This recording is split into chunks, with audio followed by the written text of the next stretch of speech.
Welcome to Kessel Run Collecting, a place for fans of 3 3/4 inch action figures, playsets, and more. And now, here are your hosts, Eric and Rezakai. Hey, we're back. It's been, about a month, I think, since our last episode?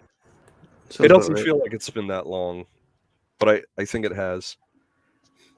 We're staying somewhat consistent, at least, with having about a show a month. We're trying to, anyway. Yeah, trying. So, Matt, since it has been a while, what have you gotten recently?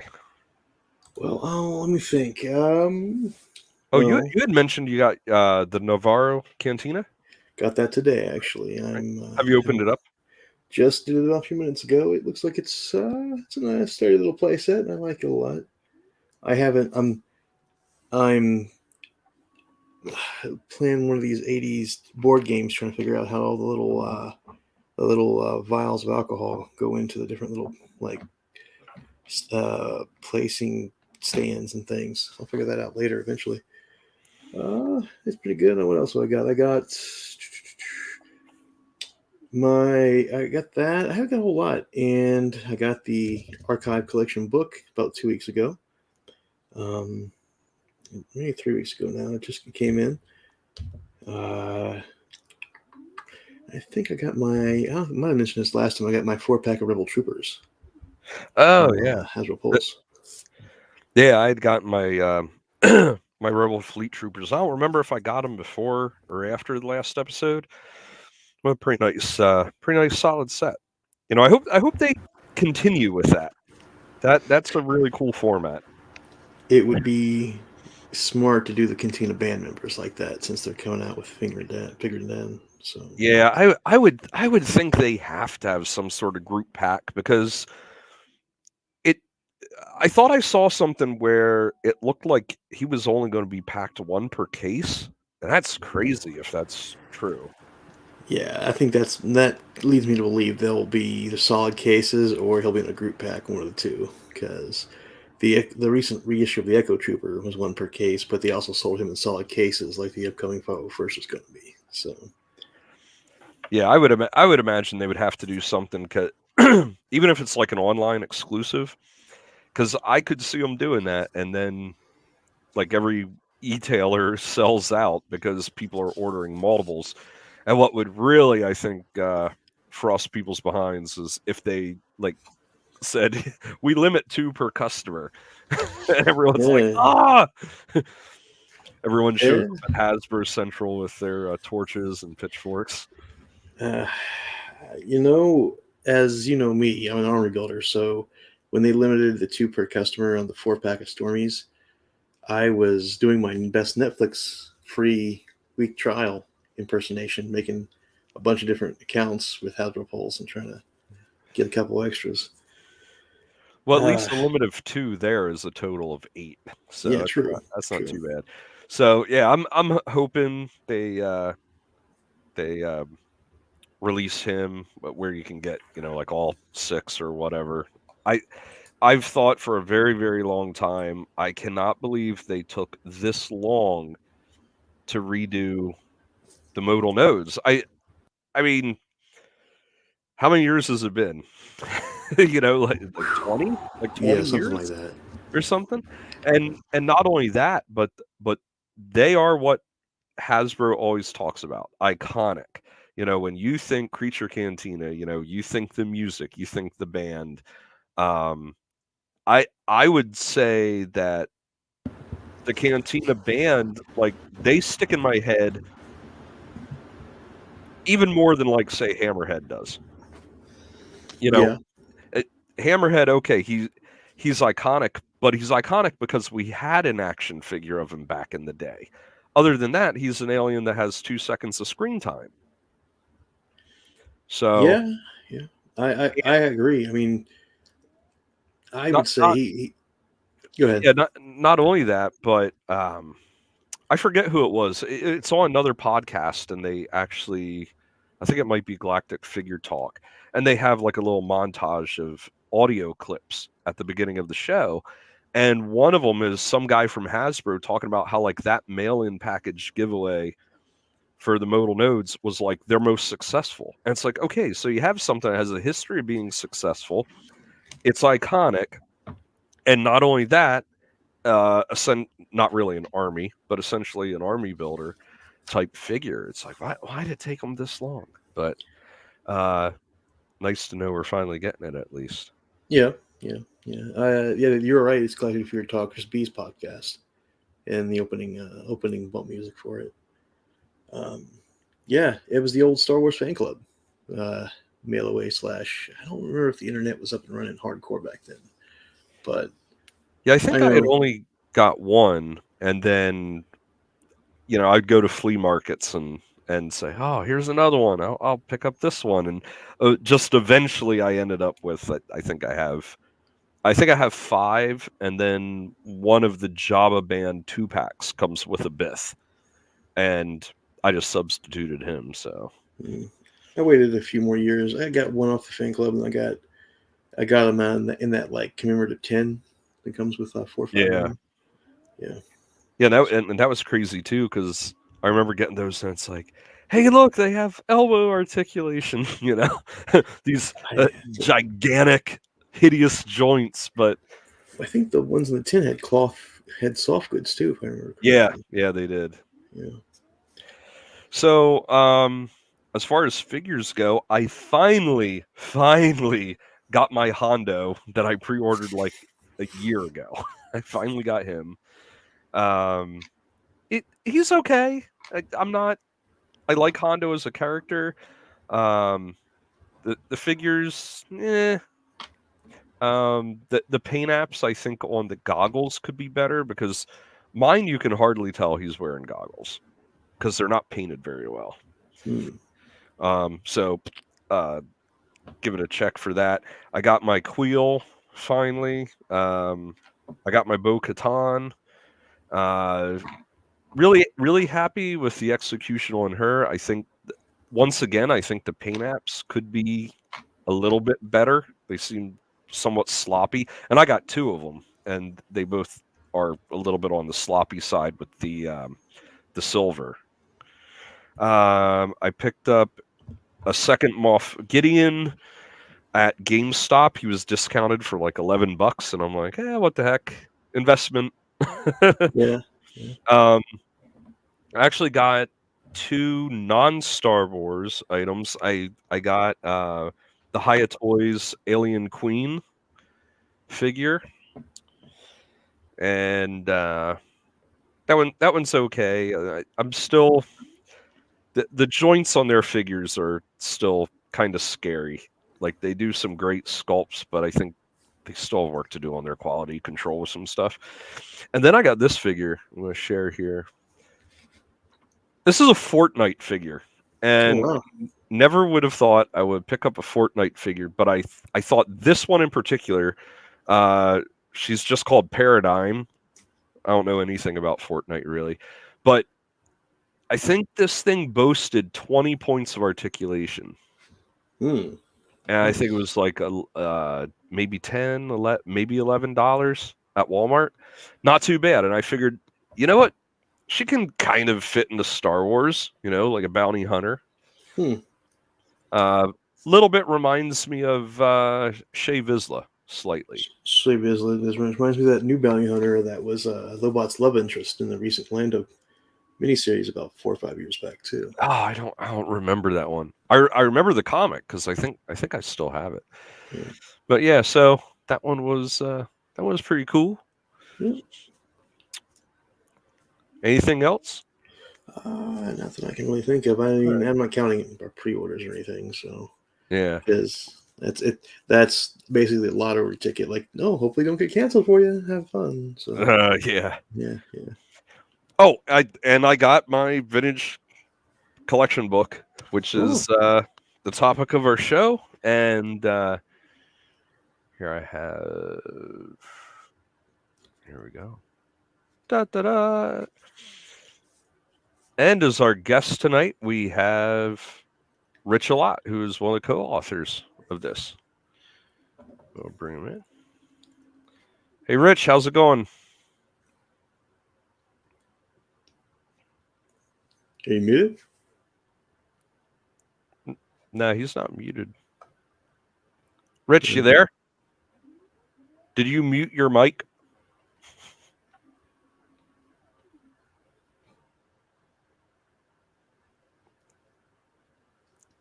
Hey, can you guys hear me? There he is. Yep, Yeah. yep. Did Huh, you mute your mic or something? no, I didn't. Oh, I just I flipped tabs over, and I think that's what it was. It was just not in the in the right tab. So we're good now. oh, okay. All right. So, yeah, tonight we're going to be talking about I. It's the vintage collection archive edition is what the cover says, but the actual title, if anyone was looking to buy this, would be Star Wars: The Vintage Collection Archive, right? Because that's Correct. what mine says. Okay. Correct. Yeah. Yeah, So because we designed the logo to kind of match the vintage collection look um, as closely as we could without infringing on any copyrights, so that when people saw it, they would recognize what it was. But the title is it is the archive. all right, cool. Well, Rich, so got some questions for you here, which I always think this is just a suitable first question. What was your first experience with Star Wars? Whether it was seeing the movie, getting one of the toys, whether it was on TV. What was your first experience that you remember with Star Wars? So, uh, first time I ever saw Star Wars was A New Hope, and my uncles were um, at the time were engineering students. One of my uncles was an electrician, and so they figured out how to steal HBO. So they went out on the roof of the house and pulled off the high pass filters and took off. I know this now, but as you know, whatever 4 or 5 year old kid at the time, I had no idea. So, yeah, the first time I saw Star Wars was on HBO, and never saw it from the beginning. Always, it was at my grandparents' house, so whenever I happened to be there, and it would start. So most of the time, I missed the entire blockade runner start. And yeah, so basically, it was watching it on stolen cable. Now, when was that about? Because I don't remember when HBO first was Oh, a it must have thing. been. It could super early 80s, maybe 83, 82-ish. So you did see it, I guess, like right before Empire. Did you then get to see Empire in the theater? No, I didn't see Empire in the theater. Jedi was the first one I saw in the theater. At that point, other than the toys, I had no idea Empire existed. Just again, only thing I saw was Star Wars because it was, it would run on HBO, and I think it was running pretty frequently because I remember going to my grandparents and, catching. I remember at one point I caught the end. It's crazy with the little things you remember, but catching the end with Luke in the X-wing and various points throughout the film, but didn't even know Empire existed until years later. Yeah, it's one thing that drives me crazy is I couldn't be able to answer the question I just asked you because when I was little I had um technically it was my dad's, but he had A New Hope. Of course then it was just Star Wars um on 33 record where it was the story of Star Wars. And, it Yeah, was just kind of like an edited down version. And I also had The Empire Strikes Back the same way. And I remember playing the crap out of those records. And I also had, for both those movies, I had the Star Wars storybook where, it had some photos. And, yep, and the interesting thing was the one for Star Wars had something from the cut scene with Biggs and Luke on Tatooine. So it had some of these images that weren't even really in the movie, and then I had a bunch of the toys. And I think when I started getting the toys, even if they were Star Wars toys, they were packaged as in Empire Strikes Back packaging. Um, and so because of having all those toys and the records and the storybooks, it kind of blurs in my head when I saw what. Because I know the whole story, by the time Jedi came out, but I don't remember in what order I saw it. If how much understanding I really had of the whole timeline. Um, Jedi was the only one I concretely remember seeing in the theater. I was in first grade at the time, and I remember I saw it at least twice in the theater because it came out, and then when it went out of the theater about a year later, they brought it back for a limited time, and I saw it again then. Yeah, it's funny. I don't remember anything about Empire until much later. I know I saw Jedi in the theater. I remember it was a mall theater that I saw it in. My first figures were actually Han Hoth and Luke Hoth, and so it's really strange because Empire figures were pretty prevalent at that time, and to have seen Star Wars, not really know about Empire, but get Empire Hoth figures and then kind of jump into Jedi. It was really strange. That it's the information back then is nowhere near what it is today, where you can stream something or now it's like a couple months and from theaters it jumps to video on demand or whatever. Back then, it took years for that stuff to happen, and so it's crazy how long it took, and how we just kind of filled in our own stories with the figures. Yeah, I recently came across about a year or two ago. Came across some photos from when I was a kid at Christmas time, and I'm opening like the AT-AT and the Slave One and Snowspeeder. So at that point, I was getting some Empire stuff, and I was really really little at the time, and but I know for a fact that I had to have had at least one Star Wars toy that wasn't repackaged for Empire because it was the Creature Cantina that came with Blue Snaggletooth. And I've had that from when I was a kid. Now, I don't ever know what happened to the cantina. Like, I have almost no memory of having it. And I think it's because with the cardboard backdrop, it probably got ruined somehow. Um, but that cantina set, I highly doubt was ever repackaged in Empire Strikes Back packaging. So I may have had that one thing that was that early on, but Yeah, and you have to remember, I remember going into stores years after Star Wars had been out of theater, like Jedi had been out of theaters, and people weren't buying figures at that point. It's kind of like, hey, it's Star Wars is over. There's this Death Squad commander that I remember sitting at my local Caldor for years until someone finally bought that thing. I mean, I think it was like a 12 back too. And it's funny because I remember going in and seeing that thing, and it went from the toy aisle to like a clearance aisle to like some weird electronic section. And yeah, it's just people, those things just sat. It's not like now where Target, if Target doesn't move it in a week, they start throwing it on clearance and it goes. Back then, it just sat there until it sold, and they kept marking it down. And if it sold, it sold. If it didn't, they just there, kept it around. there tends to be still today occasionally you'll find these items that for some reason just like hang out forever. Um I remember I think Toys R Us had like this one Yarna that just it got down to one, and then that one Yep. just never moved. Um I seem to remember back in the Kenner days, the Rancor Keeper was kind of a pig warmer. Both Yeah. of those, yeah. It's funny you say Yarna because that's the first one that comes to mind for me too. That first day of issue sticker, do you remember that? Uh-huh. Like you can get a first day of issue Yarna for for years after that first day. It was weird. Like I know there was definitely fan demand, for completionists. I mean, people like myself. Um, but I guess it was just way overproduced. Yeah, it's a great figure. I would even say it would be a great figure to put on a vintage collection card because it's aged pretty well, but yeah, I think at that time the production was probably so high, and just the demand for it wasn't there. Yeah, I mean, you're.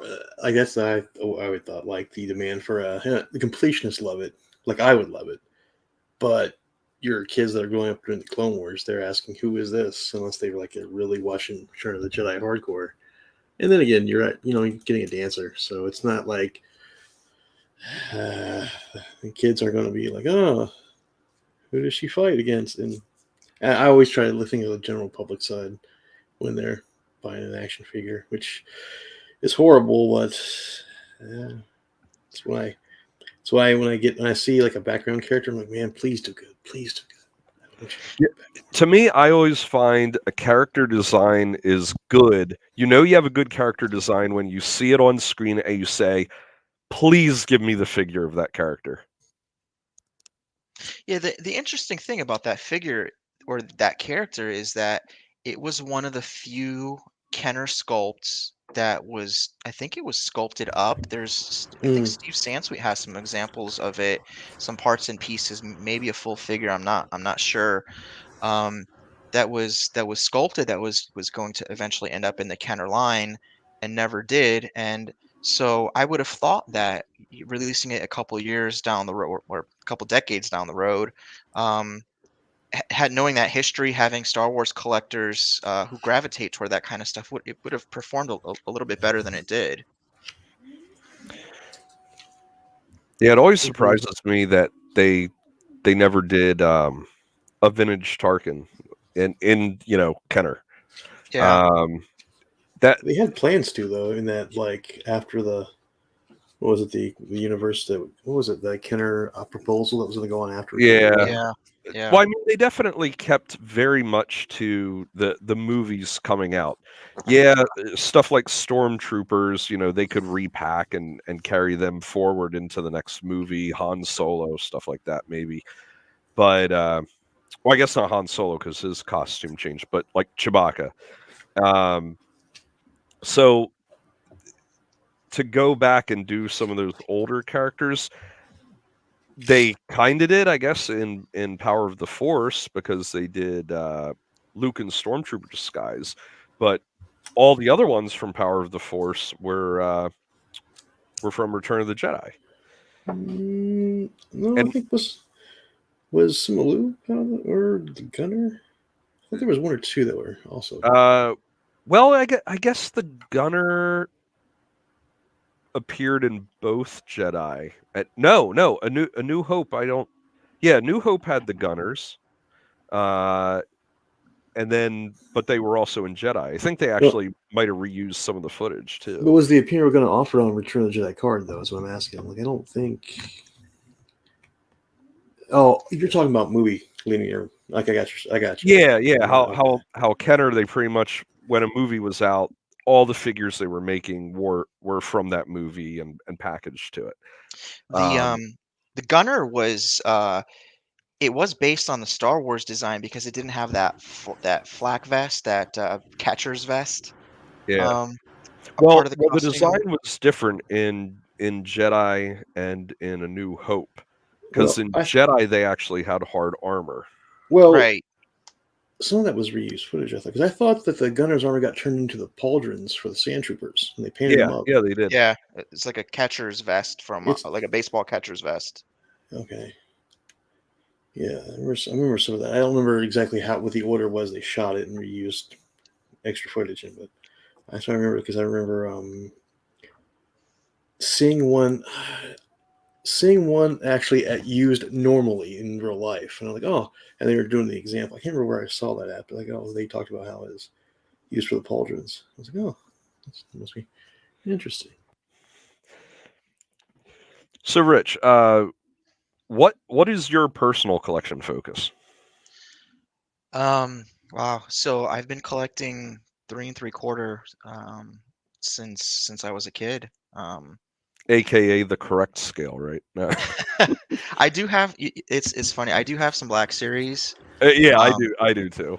but I've found myself with I think it was the make or break moment for me with Black Series was the Lando General Wave. When they announced that, and it's funny because they're sitting there at stores right now, on clearance. I was like, well, they're going to release another Lando. Why am I going to pay full price for it when it's just going to go on clearance like the other Lando just did and the one before that? So I didn't I kind of stopped on that. I stopped pre-ordering at that wave, and then I think it was a couple weeks later, a couple months later, they announced the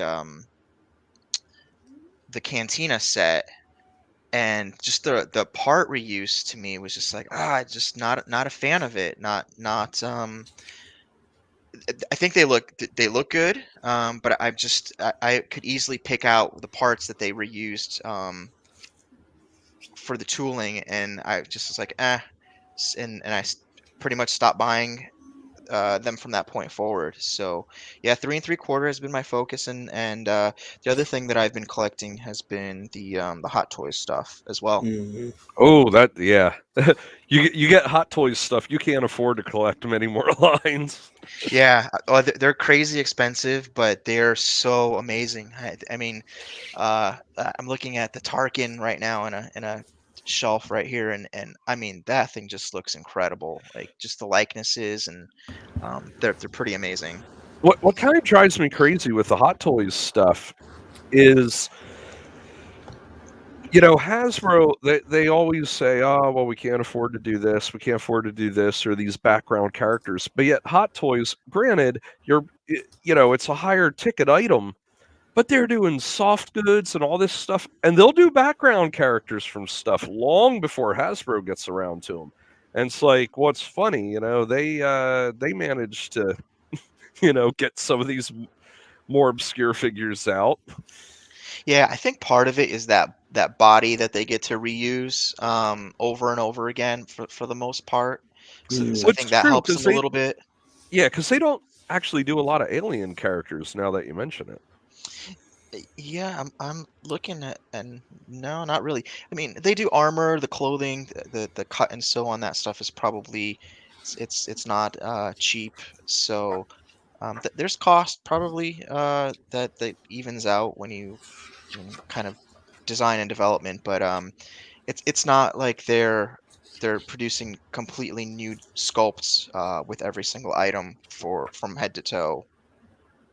They've got that body and hands usually to work Yeah, with. yeah, that's true.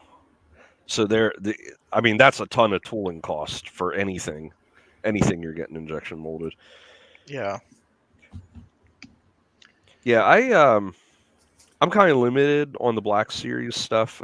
I haven't bought any in a while. I kind of limited it to I was just going to do troopers, and now we're getting to the point where they're just starting to make stuff up just Yeah. just to come up with new troopers. I'm like, no, I'm not playing that game.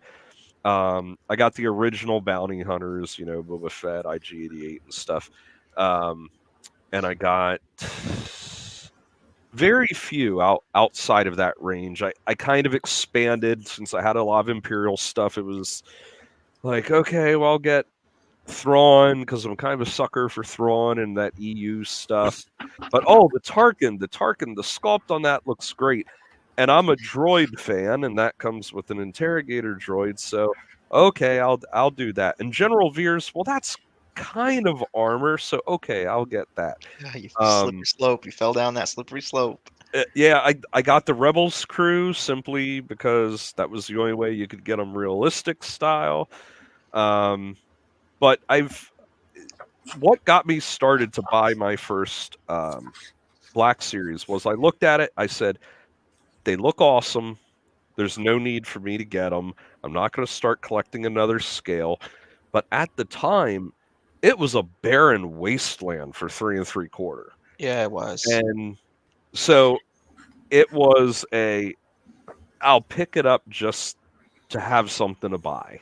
It's funny you say that because that's probably right around the time when I stopped buying Black Series, is right around the time where Hasbro started kind of tinkering with play sets, started putting out more creative 3.75 stuff, and at that point I was like, there was no need for the Black Series when now you're getting a carbon freeze chamber, you're getting a new X-wing. They're introducing all these little vehicles and play sets and things like that.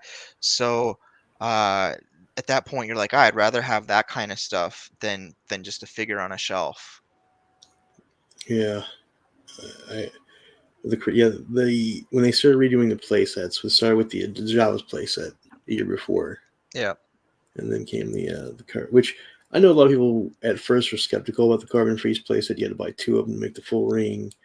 But that thing is huge. And you put all that together from just the amount of space. I'm not skeptical. I'm just critical. They should have had a full circle. They could have had one stairway.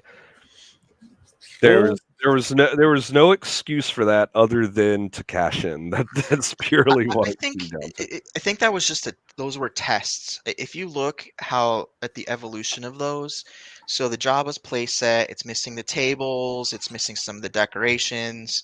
The next one you get, the carbon chamber is missing some of the floor wire, the ground wires, the Ugnaught controls.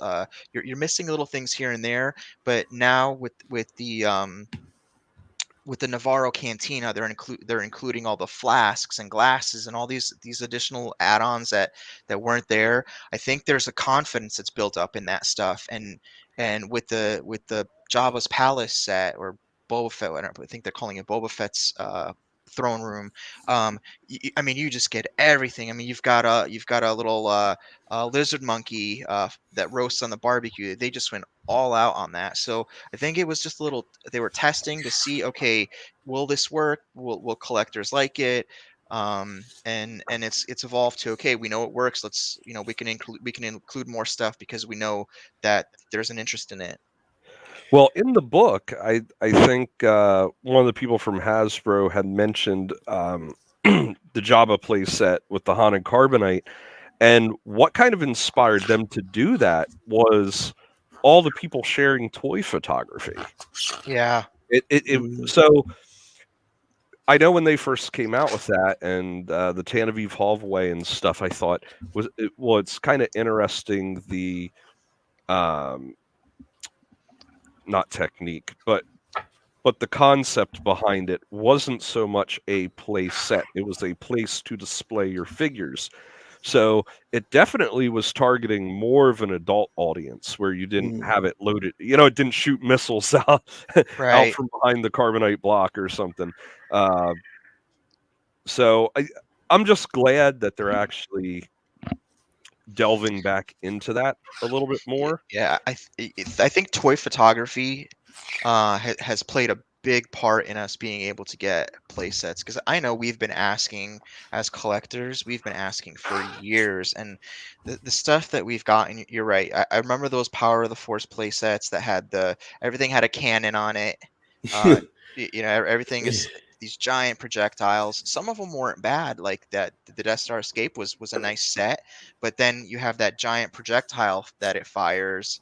Or there was a carbon freezing chamber, and it was a tiny little base with a giant projectile again. Yep. And I think as they started to see, hey, people are photographing this stuff, and there's that more of an interest in it visually as an art form, that convinced them to test the waters on play sets and display environments like that.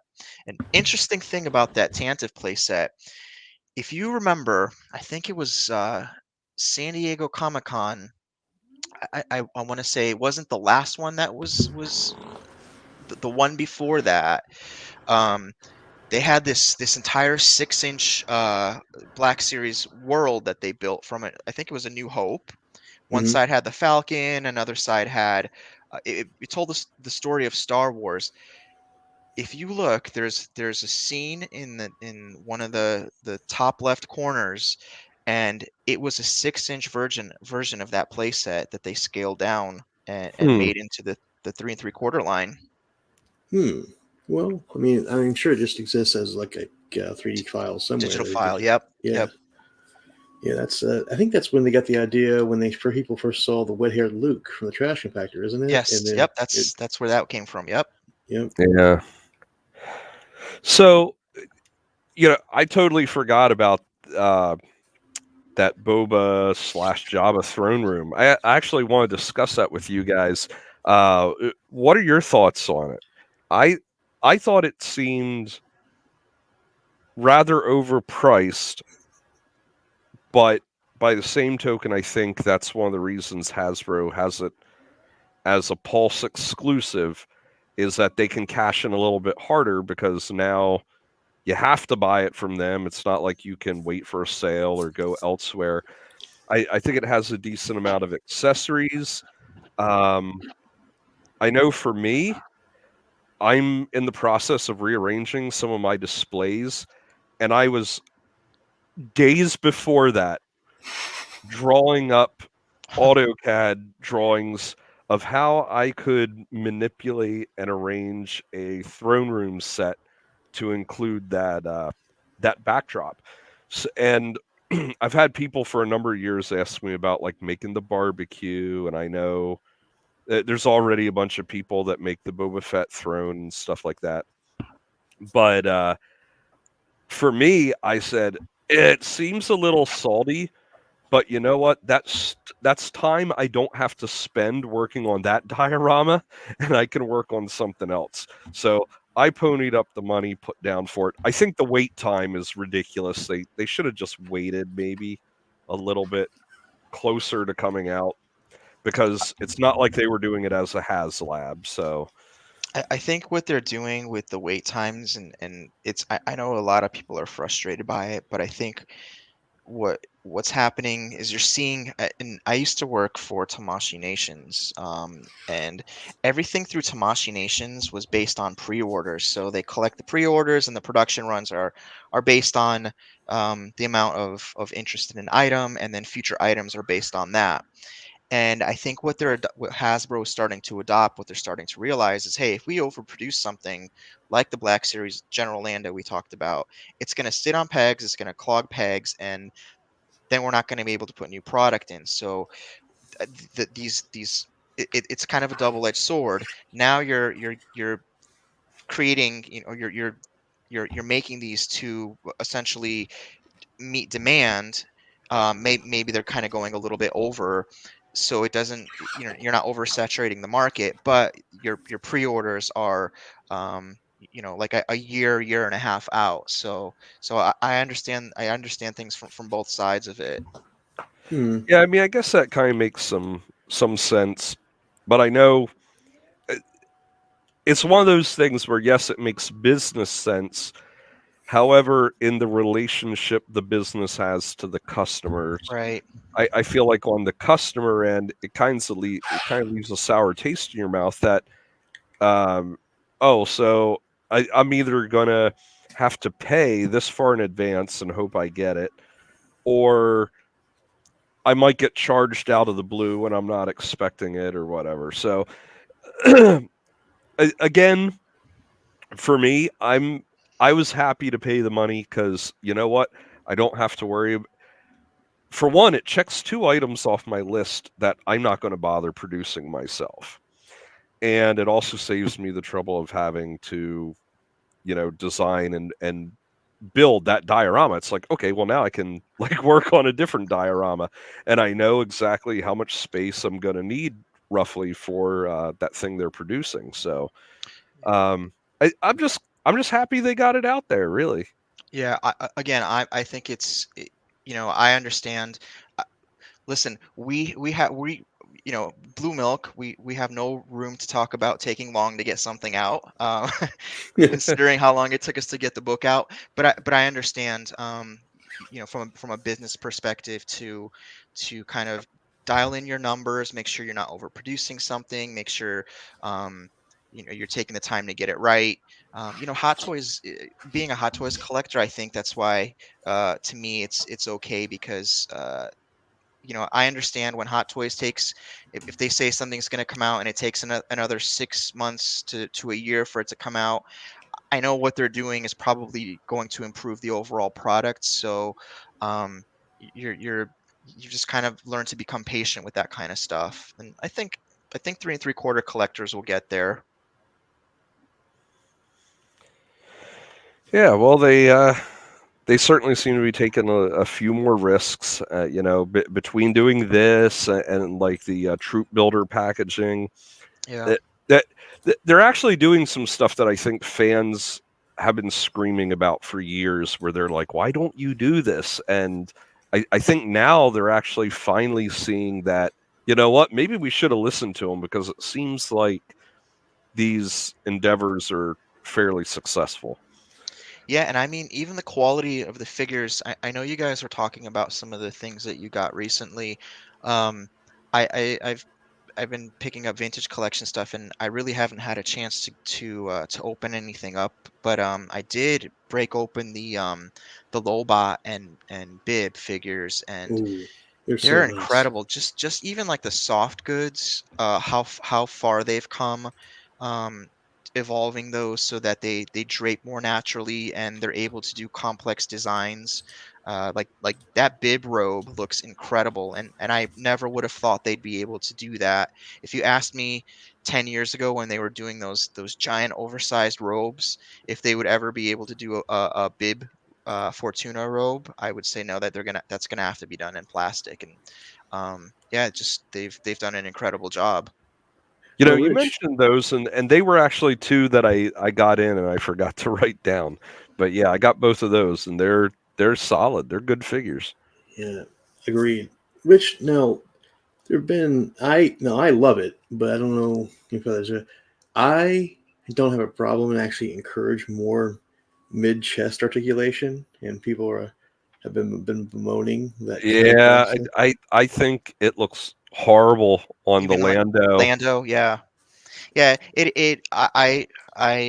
It was a little striking at first.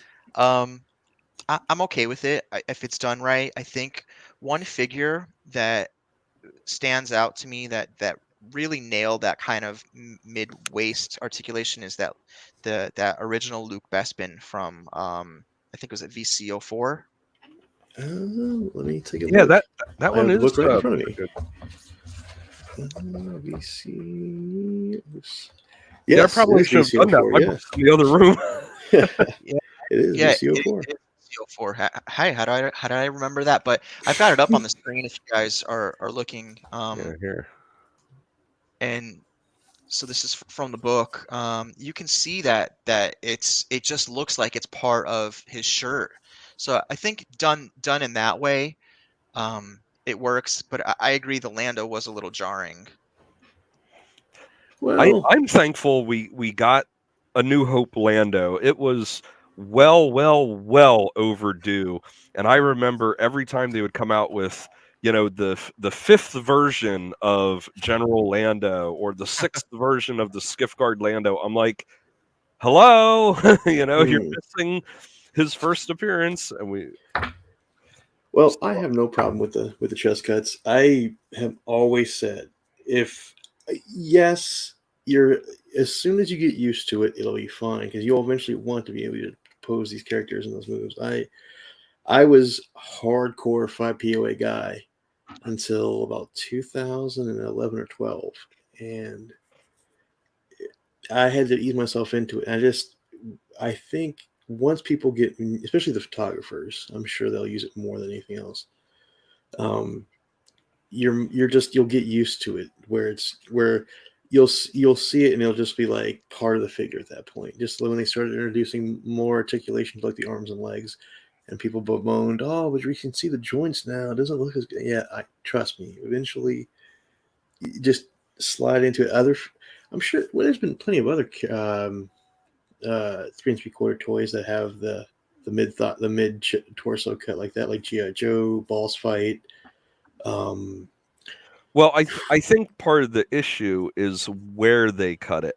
Whereas if it was down closer to the waist, which I think that Bespin Luke was a little bit closer to the waist, mm, um, it's not as noticeable. But when it's like right, uh, I mean, it's almost like in the middle of your rib cage. you know, People don't fold quite there very well. Yeah, I'm okay. So I think I think we needed a Lando, that VOTC one with the propensity to kind of like yellow. mm. That was troubling. and I think it was time for a new Lando, and especially you're putting out a carbon free set. You can reuse the tooling on Lobot, and then they smartly reuse the tooling on Bib. I think yeah, I'm good with it. I'm good with where it is. You're right. Once you start photographing it, and you can kind of hide it in the photography or your display, it'll be unnoticeable. I agree. Like I just things. I mean, it just takes a little bit of getting used to. What was it, Eric? You had come across a couple months ago with was it Joy Toy or Haya Toys that had toe articulation on their 3 3/4. Oh, it was Joy Toy. Yeah, I'm like, wow, toe articulation. Can't Yeah, it wait. was pretty nuts. And their sculpts and their paint apps are really really good. I But had a hard time getting used to the thigh cuts that they were putting in I when love they them. relaunched the line, and now having posed so many figures to photograph, I couldn't imagine them not doing it. So it was very jarring, especially like I'm thinking like Luke X-wing when that was released, and Mm, I was just like, I don't know about this, but having photographed it and seeing how you can manipulate it to pose the figures, I couldn't imagine them not doing it. So again, like I said, Lando is a little tough on the eyes at first, but as they start doing more and you start having an appreciation for that point of articulation, I think you'll forgive it. exactly. Like I think Jen Urso. Actually, here it is in the book, page 173. Jen Urso was one of the first to have that thigh cut I articulation. think the problem with that is a lot of times you try to move the one joint and the other one you don't want to move actually starts rotating, and it works well once you have it in the position you want to, but getting it there can be problematic. You gotta hold it Um, there. I'm surprised they don't do more of a ball and socket. They're going to that. I think more at the more recent figures. I think young Lando and 'cause I think it's young Lando that Lobot gets his legs from, right? Or is it the new Lando? I think it's the No, yeah. it, I think Lobot gets his legs from isn't it the same the Empire Lando? Maybe I don't remember off the top of my I head. I think know it's one so. of them, but it probably is. But I think they are. I think they are going to move to the more ball, like a true ball joint socket on Lobot. I think actually has it, and they're going to get away from the ball swivel from what we were used to. At least they're not using T crotches like they were Yeah. back in the. So So, Rich, let's go back to the beginning and how this endeavor all started with the book. What made you say, you know what, there needs to be a book of the vintage collection? Because I know when I first heard about it, my thought was, I only just a few years ago got the Steve Sands Suite book. I think it like the Ultimate Action Figure Collector or something like that. And it's an amazing book. It's any loose collector I think needs to own that. Um, and I kind of felt like at first, at least when this was proposed, it wasn't that one. It wasn't this one. No, no. It's the more recent one he did. Okay. But I thought, well, you know what? This seems like it would be rehashing a lot. Now, by the time everything came to fruition, the vintage collection line went a lot further than what was covered in the Steve Sansweet book. And you also covered play sets, and one thing you did with the photography in it was including the accessories, which is one thing I wish the Steve Sansweet book did. yeah, So what really started this was when I so Dave Myatt had asked me to help him reshoot some of the photography on the Rebel Scum photo archive for the vintage collection. He was like, oh, vintage collection is popular, and I think it deserves some nicer photography, some improved photography. Would you mind helping me? And so we started kind of delving into it, looking at it, and I was like, hey, I was like, how about tying some of the information to this, or showing some of the older figures that it's based on, and as we started doing it, I was like, well, this would make for a great book. And right around that time is, I think, when Steve was working on the book that you have now, which isn't, it's not the action figure, it's not the Silver Action Figure Archive. I think it's called like Ultimate Action Figure Collector Guide or something like that. Yeah. And so when I got that book, I was like, oh man, this is it's really good if you're a loose collector. But if you want information like he had in the Silver Book, the Action Figure Archive, you don't get any of that in it. And I loved that book. I have like multiple copies of that book. Some of them are just are so beat up from flipping through and kind of going back and rereading information. And I was like, we're really missing that kind of book. And what a perfect way to like perfect line to do that for than the vintage collection, just because of our collector's attachment to that. And so a couple years had passed, and there's rumblings that vintage collection might come back, and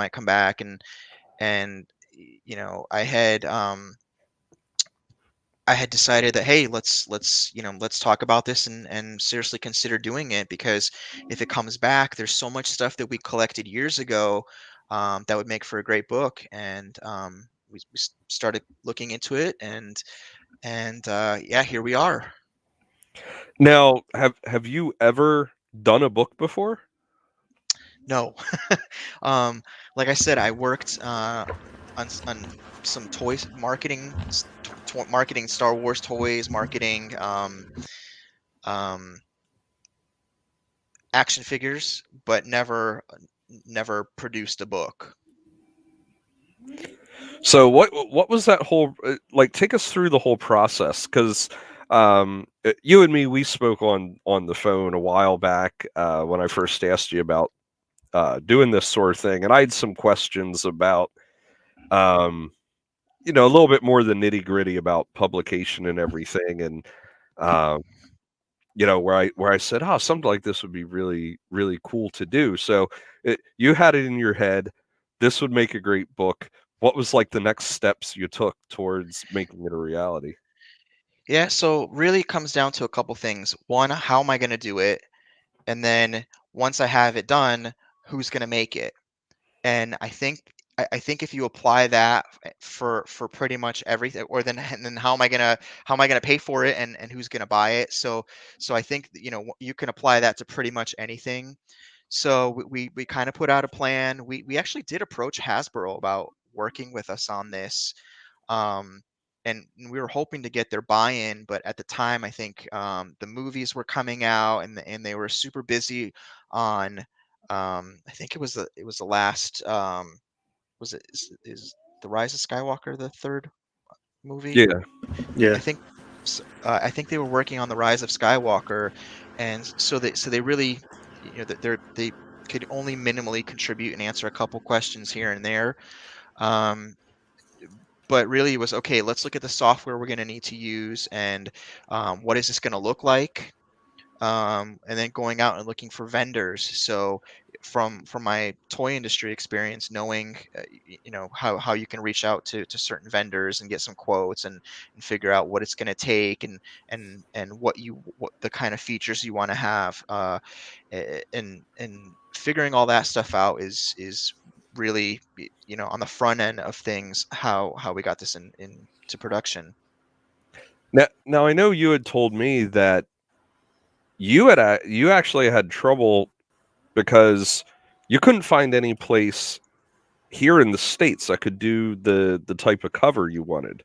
Yeah, so there was a couple things. I think um, you've got a copy of the book, so I think you can see. But when you take that dust jacket off, we wanted to have a nice cloth cover on it. We wanted to have a nice foil emboss with the book logo on the spine. Even if you look at the spine, how it's bound together, we even got that little strip of thread there is like a blue color that matches the brand. So we really wanted this to be like hyper premium. We wanted when you get it in your hands, we wanted it to feel like, wow, this is amazing. And a lot of companies that we approached in North America were hesitant to do certain things, or couldn't do certain things.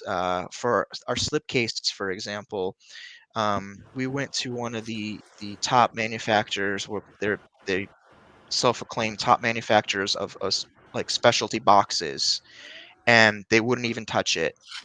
Hmm. That And amazes me for something like a book. You would think that that would be something where there would be tons of vendors who could print that with I mean, books aren't like a niche thing, you know? yeah, and so I think what we found is that, and I think this is the case with a lot of things, is that you really don't know where a lot of this stuff is made. You kind of take that for granted. The company we worked with does a lot of books for game like Dungeons and Dragons, and high Mm. end books like that. Right. They're Disney registered, which means their factories are inspected by Disney to make sure that they're following like proper labor laws. So a lot of printing, especially like for higher end stuff, is done outside the country. And you know, they companies may have like a local office in the US, but almost everything is done in Asia and is shipped here. And Jeez. um, it's really eye-opening when you kind of look at that, and you realize, wow, it's incredible that we're not capable of doing some of this stuff here. Now, do you think it would have made all the difference in where you could get it manufactured if, say, for example, you didn't go with hardcover and you went with, just kind of like the Steve Sansweet book where it's, I guess, just like a glued Yeah, common so spine? we could have done something like that, and I guarantee you Steve's book was probably printed in in China still. Yes, we probably could have had that done locally, but um, it would have cost just as much as what we did with with the hardcover, cloth, foil emboss, and everything. And Hmm. to me, again, the value was, we wanted this to be something that you proudly put on your shelf, right? We wanted it that premium feel. Like everyone has that perception of the vintage collection as being a premium line. We wanted this to fall in line with that. Yeah, I guess, my experience with printing is comics. And there's not a ton of comic printers out there, but there's plenty in the US. And they'll do like trade size. Obviously that's a different page size than this. And I have a friend of mine, she published her first book, and for whatever reason, I got to ask her about this sometime, but she had it in trade paperback format, like a comic trade would Yeah. be, but it's all text. There's no art in it, and so it was kind of weird that she did, a book, an actual book, but chose to do it in that format. And I wonder if maybe it was one of those things where it was either more affordable or she wanted to not have to get something overseas to be able to self-publish. I'll have to ask her about that sometime. So it could be that whoever she went with, that the manufacturer was set up to do something like that, and so that was more affordable than doing a custom size. Like we wanted our book, to if you put Steve's silver action figure archive next to ours, it the size and everything mirrors it. It's the same exact size. It's the same shape. We wanted it to be an extension of that. So doing like a custom size, there's so many little nuances that create issues. And I'm not saying it couldn't be done here, but it would take probably multiple vendors to get that done. And so you're getting one thing done one place, and you're sending it to another, and then sending it to another.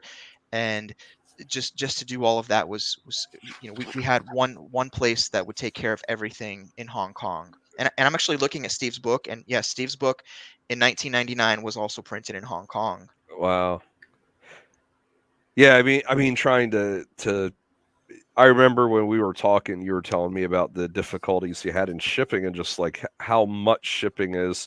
And it reminds me of something my grandfather said about paper. He said, paper is an odd thing.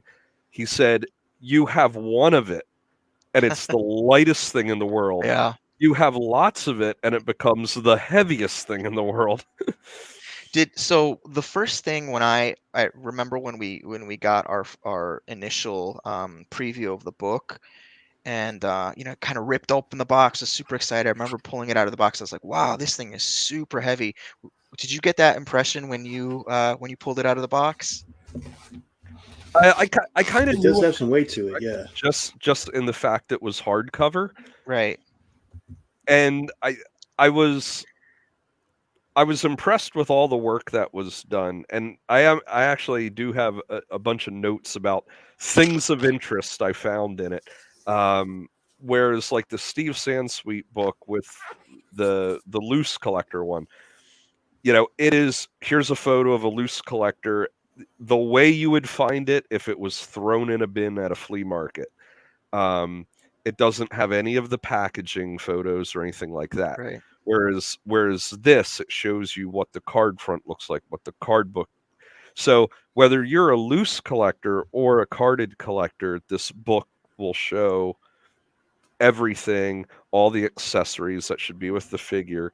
So it actually has a good bit of detail where it wouldn't feel worth the value if you didn't have that.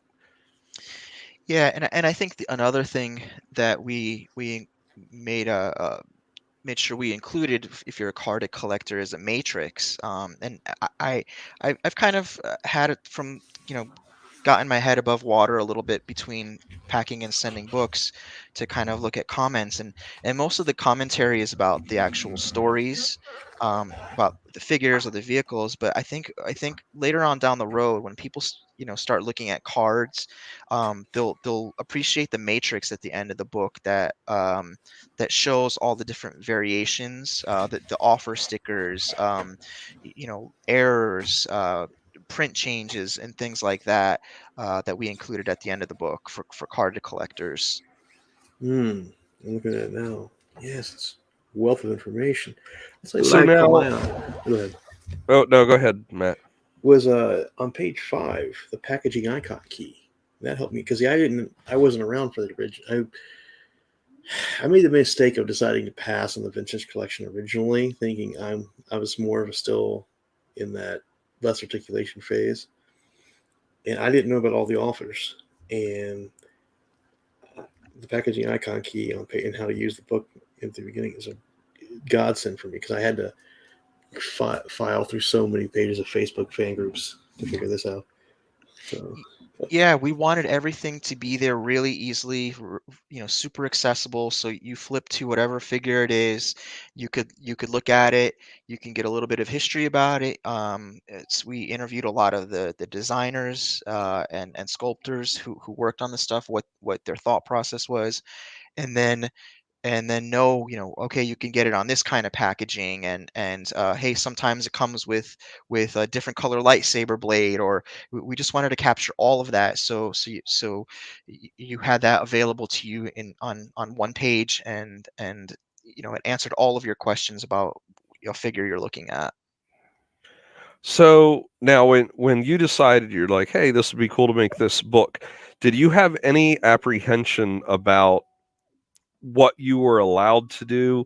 Would you have to like get blessing from LFL or Hasbro?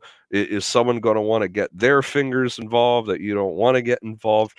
Like, did you have any concerns about the legal framework of what you can and can't do? Because with some stuff, like for example, parody is always something where it's like, well, this can be allowed because it's parody, where something else couldn't. And nonfiction versus fiction, and then of this this, of course, is a reference book, but it's all referencing stuff, made by Hasbro and licensed from Lucasfilm. Did you have any concerns with that? Was there any changes that you Yeah, maybe had to make to conform to that? we did. So I think from a fair use standpoint, we're telling a story. We're telling the story of these figures, and we're using the photography. Everything is at 100% our photography, 100% our words. So there's nothing in there that Or that is it all infringe. your collection? No, it's bar. So I would say probably about 90% of it is. There's a couple things that I didn't have, especially carded figures that I would have to that I had to borrow. But for the most part, yeah, it was all from my collection. How many people total do you think had to come together and donate their stuff for the different photos? Um, One, two, four other people. Hmm. Four other people with production stuff, and then we had contributors for some of the unproduced. Rancho Obi-Wan gave us some photos to illustrate some of the unproduced stuff, what it looked like in the Kenner run, and what the concept would have been in the vintage collection. So we had a lot of contributors for some of that, but for the stuff released at retail, it was four other people besides myself who had items from their collection. That's actually not too bad for how many figures there are and all the variations and the carded versus uncarded. Yeah, it's not too bad. Yeah, we got really lucky. The person that helped to develop the Matrix had a full carded collection. So anything I was missing from that, I was like, okay, here's my list that I'm missing, and he was super generous to send that stuff over cross country. Which, if you can imagine Ooh. sending your carded collection with some super rare figures and taking that chance. So Yeah, don't send it UPS. I'd be actually, sending a plane ticket for somebody else to come here. yeah. And deliver it. You know what? It probably would have been cheaper, um, with the insurance costs and everything, but the studio and everything set up to photograph that was here, so yeah, we had to do it that way. So, as far as the printing goes, do, well, actually, you know what? I'm going to save that question. Well, no, I don't want to like sidetrack anything too much, but I remember, like you said, there was a delay getting this out. And I noticed in the back there was like one or two pages, I think, where it's a whole bunch of figures where it was obvious that they weren't going to all get their own page. Was that kind of like a last minute thing where you said, oh, good grief, by the time we started this to the time we're getting close to publication, they now have, 20 additional figures out. Can we try to get them in the book? Is that what happened with that? No, so what that was, if you look at Steve Silver book, he has a section in there that kind of does the same thing. It does like, hey, these are released, but the book is going to print, so but they're out. So we set out carry to cover 2010 to 2019. Um, there were some items released in 2020, and we wanted to include them.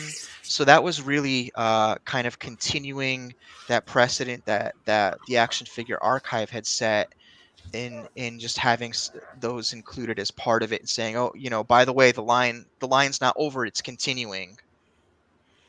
So yeah, I mean, if you were trying to be entirely up to date, as long as the line runs, you would never be able to do that because Yeah, there would and always be something new coming out. yeah, and the other thing is you can only do so much. I mean, this is I, that this is there's a ton of information in this, and Mm. I think that something that people will take for granted is that a lot of these guys who worked on this, whether they designed, did input drawings, did sculpting. Um, yes, they're fans, but sometimes it was a job, and they don't remember why they made a certain decision, or they worked on so many of the same character. In Mark Boudreau is a great example. Mark Boudreau worked on every single Millennium Falcon. So some of these guys could have worked on 5 or 6 different versions of Luke Skywalker, and at that point, 10 years had passed since they were working on this stuff. And a lot of that information they had either forgotten or just they'd moved on. Some of them weren't at Hasbro anymore. So capturing that information and getting that, if we didn't do it at that time, and if we hadn't taken our time to get it, I think it would have been lost, for the ages. I'm glad you Now, yeah. now, the fact it's still continuing, and you kind of have that date of 2019. Do you have any intention of doing a follow-up volume? And to go with that question was the one that I held off on asking was, do you plan on making any more available, like doing another print run? Because you crowdfunded it, which is a little bit different than a publisher saying, we're going to print 10,000 of these and put them in Barnes & Noble all across the US or whatever. Are you looking at some more distribution opportunities? Man, Are you're you giving me. looking at doing another printing, maybe without the hardcover, to make it a cheaper version for in a store? And also, are you planning on doing a additional volume or just a bigger volume altogether? And I realize they're all different questions, but they're kind of I was saying Yeah. like 4 of them. well, they're all kind of related Well, because I'm one still thing I'm could affect another. I still have PTSD from this one. Man. But as bad as that is, yeah. So I have been collecting information, and staying on top of everything that is not in the book. Um, the thought is that we definitely would like to do a second volume as a follow up, because we're fans of the vintage collection. We think that it's the premium line, and I think for 3.75 collectors, this is that's the line we love, and telling the story is we really enjoy doing it. Um, in terms of when that would be, someone had asked me the other day, and I kind of looked at where we were. We're probably not even at the halfway point of the number of items or entries it would take to tell that story. So we may be collecting the information and putting it together, but we're a ways off from doing a second volume. Well, that's a Um, smart way to do it, though, to stay on top of it. So if you do make that decision, boy, you've probably saved yourself a ton of work. And like you said, with some of the designers, if there's some information that trickles out from them now, hey, record it, because by the time you might do it, I mean, they might not even be around. So Yeah, and we would love to do this, the next one. We would love to do it licensed. I think there was a couple things in this book that I felt that, and we approached Disney about a license to do this officially. There was just no interest. I think they had just thought, whatever, it's just some little, some little niche book. But um, I think it was surprising at how many backers we got, and I'm actually not surprised. It just seems like something that It vintage needed to collection happen. collectors, they're going to be all over it. Where I think Disney, their focus is so much on the macro level. Yeah, So to them, they look at everything as, can we move 500,000 units or whatever, right, and right. we're going to use our own printer, and we're going to have every page of this is going to have we're going to have editorial oversight. So really, approaching them for the license for it, really, I think your only benefit would be that is going to get you the distribution. Yeah, And I think where it would have helped us on this project is there were a couple of instances where we made references to specific scenes from the film, and one that I've mentioned a couple times is there is a rebel commando that we specifically talk about, and why the rebel commando figure isn't an exact one-to-one of the Kenner figure. And it would have been great to have a photo of that actor from that specific scene in the book. So being able to, you kind of asked earlier about being cognizant of copyright. That's an instance where we would have loved to have a photo, an official Lucasfilm photo. Um, but that wouldn't be considered fair use. no, it A would not, still? because that photo is their property. Huh. See, that's the weird thing about that is all the photos are their photography on the cards, right? Right, but I think what we're doing is you're right. But it's a photo that we've taken to tell a story. So I think it's a crazy, like, I'm sure. Listen, they've got fantastic attorneys. If they wanted to Yeah. come and say, hey, we're shutting it down and we're putting you on the streets, they I, could, I right? think it's because it wouldn't be as a more of it wouldn't be made for information since you're actually telling a story regarding the photo. It It would be have a liable situation. So Yeah, I eat up all the kind of information I can on like copyright stuff because, like I said, for comic printing, I want to know what does it take to trademark my character and how much does it cost and what's the difference between trademarks and copyrights. And out of like almost 20 years of asking these types of questions, it's still murky. Yeah, And I've there. still been told by someone where it's like, it depends on the attorney. you know, Yeah, it it does. And I think the one advantage that we had was that we had Steve Sansweet look this over. Steve did the forward for the book, and he kind of went through and advised us on hey, this is okay. This is you're kind of getting you're starting to dip your toe maybe on the other side of the line here. So Steve had a look through on everything and gave us some advice to kind of keep us um, on the right side of things. mm, So, one of the questions I have, uh, you said, "Oh yeah, you have PTSD from this." Is now that you've done one, have you thought to yourself any other sort of reference book, or even if it's just writing a fictional novel?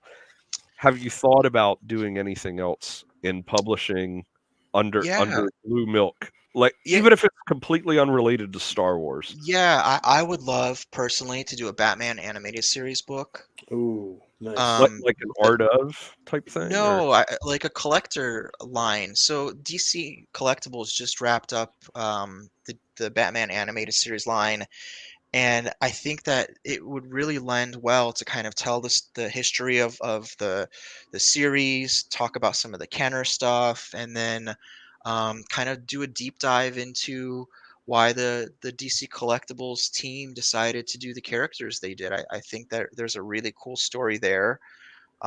So that's one project that I've kicked around. With the PTSD thing, I think it's more. It takes a lot of time to get this information. Obviously, I think I ended up taking over 10,000 photos for this book. So it takes an incredible amount of photography. Um, and so we probably underestimated what it would have taken to get this book done. But then on top of it, COVID didn't help. And then, Mm, some of the hiccups with this is our first project. So kind of going back and saying, hey, printer, we want this to look like this. And oh, okay, well, you're going to need to do this. And so, I think we've learned a lot from it in terms of a future project. I'd have more confidence in. mm, Um, but the other thing you have to weigh is, okay, do you want it done right or do you want it done fast? And for us, it's always been about let's do it right so that when you get it in your hands, you feel like, you know, 10 years from now, this book is going to be like the John Kellerman book, the Kenner book that John Ooh, Kellerman did, where I think that book's like going for like $1,000. easily now. Yeah, I should look one up about 5 years ago, and it was going for 600 back then. Yeah, so So, so to us, we're looking at this as, um, we're this is almost like a collectible investment, and something that some of the guys that some of the longtime collectors that I've talked to said, hey, I can't buy the play sets. I don't have room for the vehicles. There's nowhere to display them. So this book is my collection. mm, it's understandable. Yeah. It's just like man, it reminds me. It reminds me a lot of.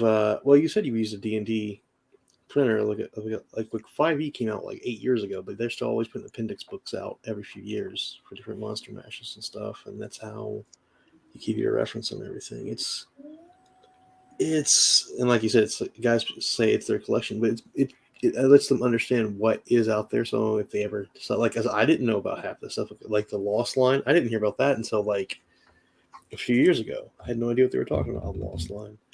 Oh, Yeah. really? Yeah. Yeah, I guess that was early enough that you weren't really collecting it then. Hmm. And then of course I went to go price one of those Java's Thrones with Ula, super articulated Ula. Yeah. Yeah, that's someone else's tax bracket, not mine. Yeah. You know, that's one of the items that the Ula with the Java that came in that Mexican, I think it was a 9-pack, Yep. is one of the items that we sourced from another collector, and they were kind enough to send that over. But man, Yeah, I had that no thing, idea that thing ever existed because I was looking at it. I'm like, I don't ever remember this being sold. yeah, it's incredible some of the stuff that they made, and when we quizzed Hasbro about that, they were like, you know what?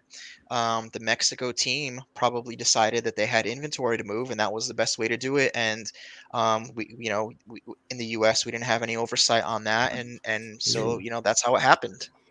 Page 248 and 249 to look that up in the book.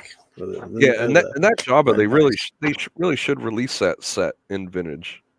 Well, the Java I think is degrading, isn't it? Like people have said it's getting Yeah, clunky. Oh yeah, it's yeah. It definitely is. I actually I have two of those sets, and one of them I had sitting on top of a vehicle, and it had been sitting there a while, and I removed it, and it goes, yeah, and it pulled some of the paint off my vehicle. And the one that's sitting on the dais right now, if you remove it, there's actually areas of the dais that it's almost like the two are interacting with each other, and it's like it's melting part of the dais where it's sitting on. Because one of the things I was going to do, that they have the Java, they released with the sail barge and stuff like that, but I think the sculpt looks the most accurate on that Shadows of the Dark Side one. I I would. I have one that I've had dismantled and I just haven't gotten around to it yet. But what I was going to do was mold and recast the bottom in just regular urethane resin and repaint it, so that way I don't have to worry about that disintegration. That probably would work. I'm sure if some people are feeling bold and I think they could just grab some I don't know if hobby dull coat, like a hobby dull coat spray anyway, that's a whole nother conversation for another day. Yeah. The tail needs turned around on it. That's one of my issues too, is the tail kind of just goes straight out for the most part, and it really needs curled back on itself a little bit more. But I think that tail has one of those wires in it, and that's why it's made it, out of that malleable. it's got, so the head has like a U-shape plastic piece, and then the tail is two pieces of plastic with a wire between the two. Yeah, mine is the one I have is disintegrating too. It's in pretty bad shape. I think when I took it out of the box, it was sticking to the plastic it was in, because I had it wrapped in. I hadn't opened it before, so Mm. Yeah. Looking through here, what page was the Ahsoka on? I was reading something in it that was very interesting. Eric Aranya, you mentioned him on that page, and I know him. I didn't know I knew he had worked at Hasbro, but I didn't know where at in Star Wars he worked on. And he's now over at Boss Fight. Him and Katrina. Yep. A lot of the boss fight guys worked on those early vintage collection figures, and Eric Aranya did a lot of the multi-packs, and he had especially when Black Series, when Vintage Collection was going over to Black Series, a lot of the unproduced stuff that was conceptualized for Vintage that eventually ended up getting either re-released in Black Series or kind of spun off into something else, was stuff that he had been working on for TVC. Nice. Yeah, I got a couple things of interest that I just made note of from the book. I found interesting a lot of the background stuff, and there was stuff that I totally didn't know. It was news to me. Now, this first one is kind of funny because I'm sure a lot of people might be like, "What? You didn't know that?" But I never knew what SKU stood for. Yeah. I just never knew what it was for. And so if anyone listening it was as clueless as I am, it means stock keeping unit. Yeah, so we try to do a couple of things with this. We try to kind of like explain some of the terminology and that jargon that you hear a lot about. You can even hear it now when Hasbro does their presentations. They'll talk about they don't talk about a figure, they talk about an expression, or that kind of stuff, or just certain terminology they use. So we wanted to kind of define some of that for people, so when they're reading the book, it made a little bit more sense, and you can relate to the design and marketing teams lingo a little bit better. Well, now I know. Luke's X-Wing helmet was made to fit Rey's head. And they didn't tell anyone because they didn't want to give it away that she wears Luke's X-Wing helmet in Rise of Skywalker. That was something I was unaware of. Yeah, the incredible thing about that is Sam Smith worked on that portion of the line, and another sneaky thing he did was on Poe's X-Wing, he put BB-8 in it, but there's a spot for R2, and then they also put out R2 and Luke's X-Wing, but they're all branded for, one's branded for Star Wars, one's branded for the sequel movie, and you don't know until you get this stuff that, and you see the movie and you're like, oh, R2 was in Poe's X-Wing and he fits. But the way that they presented it was they were able to release this stuff without spoiling the movie, and get the figures that you need to be able to recreate those scenes out under kind of like that veil. Yeah, I tell you what, Poe's X-Wing is one of those. I saw it marked down to half price at Barnes & Noble the one time, and I said, well, it looks cool, but I still really don't have room to put it, and I'm kind of kicking myself that I didn't get it because it looked really, really nice and had a lot of features and stuff. So, unfortunately, I probably won't ever find it at a price I'm willing to pay now. Yeah, it's really well done, and that compartment that you can switch out R2 and BB-8 is like super engineering with by Sam. So one thing, and this vaguely rings a bell. I don't know who may have maybe Matt, maybe you told me this at one point, but that the plans to include with the big Millennium Falcon, originally it was suggested that the old Kenner mold be broken up and everyone comes with a chunk of the mold. Yes. So Brian Goldner, who was the CEO of Hasbro at the time, and recently, I think he died last year. Passed away, yeah. Yeah, and so Brian Goldner, when the design and marketing teams approached I I think the executive team, they were in a meeting and they were like, "Hey, we need to do this Falcon. The old mold's broken, and the cost to fix the old mold is going to be the same as producing a new one." So they had to get the buy-in for that. Once they had the buy-in for that, Brian Goldner suggested, "Hey, we're going to put out this incredible item that basically celebrates the most iconic vehicle in Star Wars. How do we celebrate this?" And they were looking at taking that old mold, the old tooling, and cutting it up into small pieces and including it as a commemorative item with the big falcon. And unfortunately, when they went to figure out how they could do that, just it would have created too many sharp pieces, and they weren't able to get it done because of that. You can cut yourself on it. Hmm. That is, to me though, that idea sounds like something a bunch of people would make as a joke. It amazes me that they went as far as to say, okay, what would be the logistics of this? Because it's so out of left field. It's like, wait, part of an original mole? Like, who would even find that a selling point? But certainly not kid collectors, Well, adult collectors that have wasn't collected their whole lives, you know? wasn't the rumor that the original mold for it and a few other, like the TIE Fighter, had been damaged from being reused so many times or something like that? Yeah, a lot of the tooling gets damaged and they'll just repair it.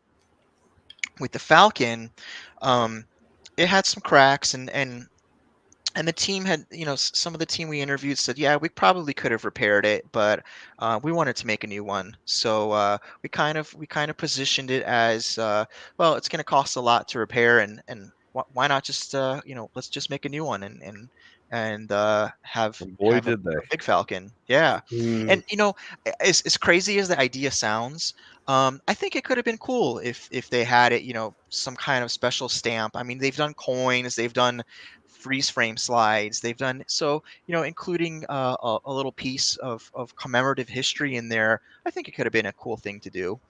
Yeah, I mean, like Eric said, it's out of left field. Now, I would have done something where I just like made a solid metal Millennium Falcon for, I don't know.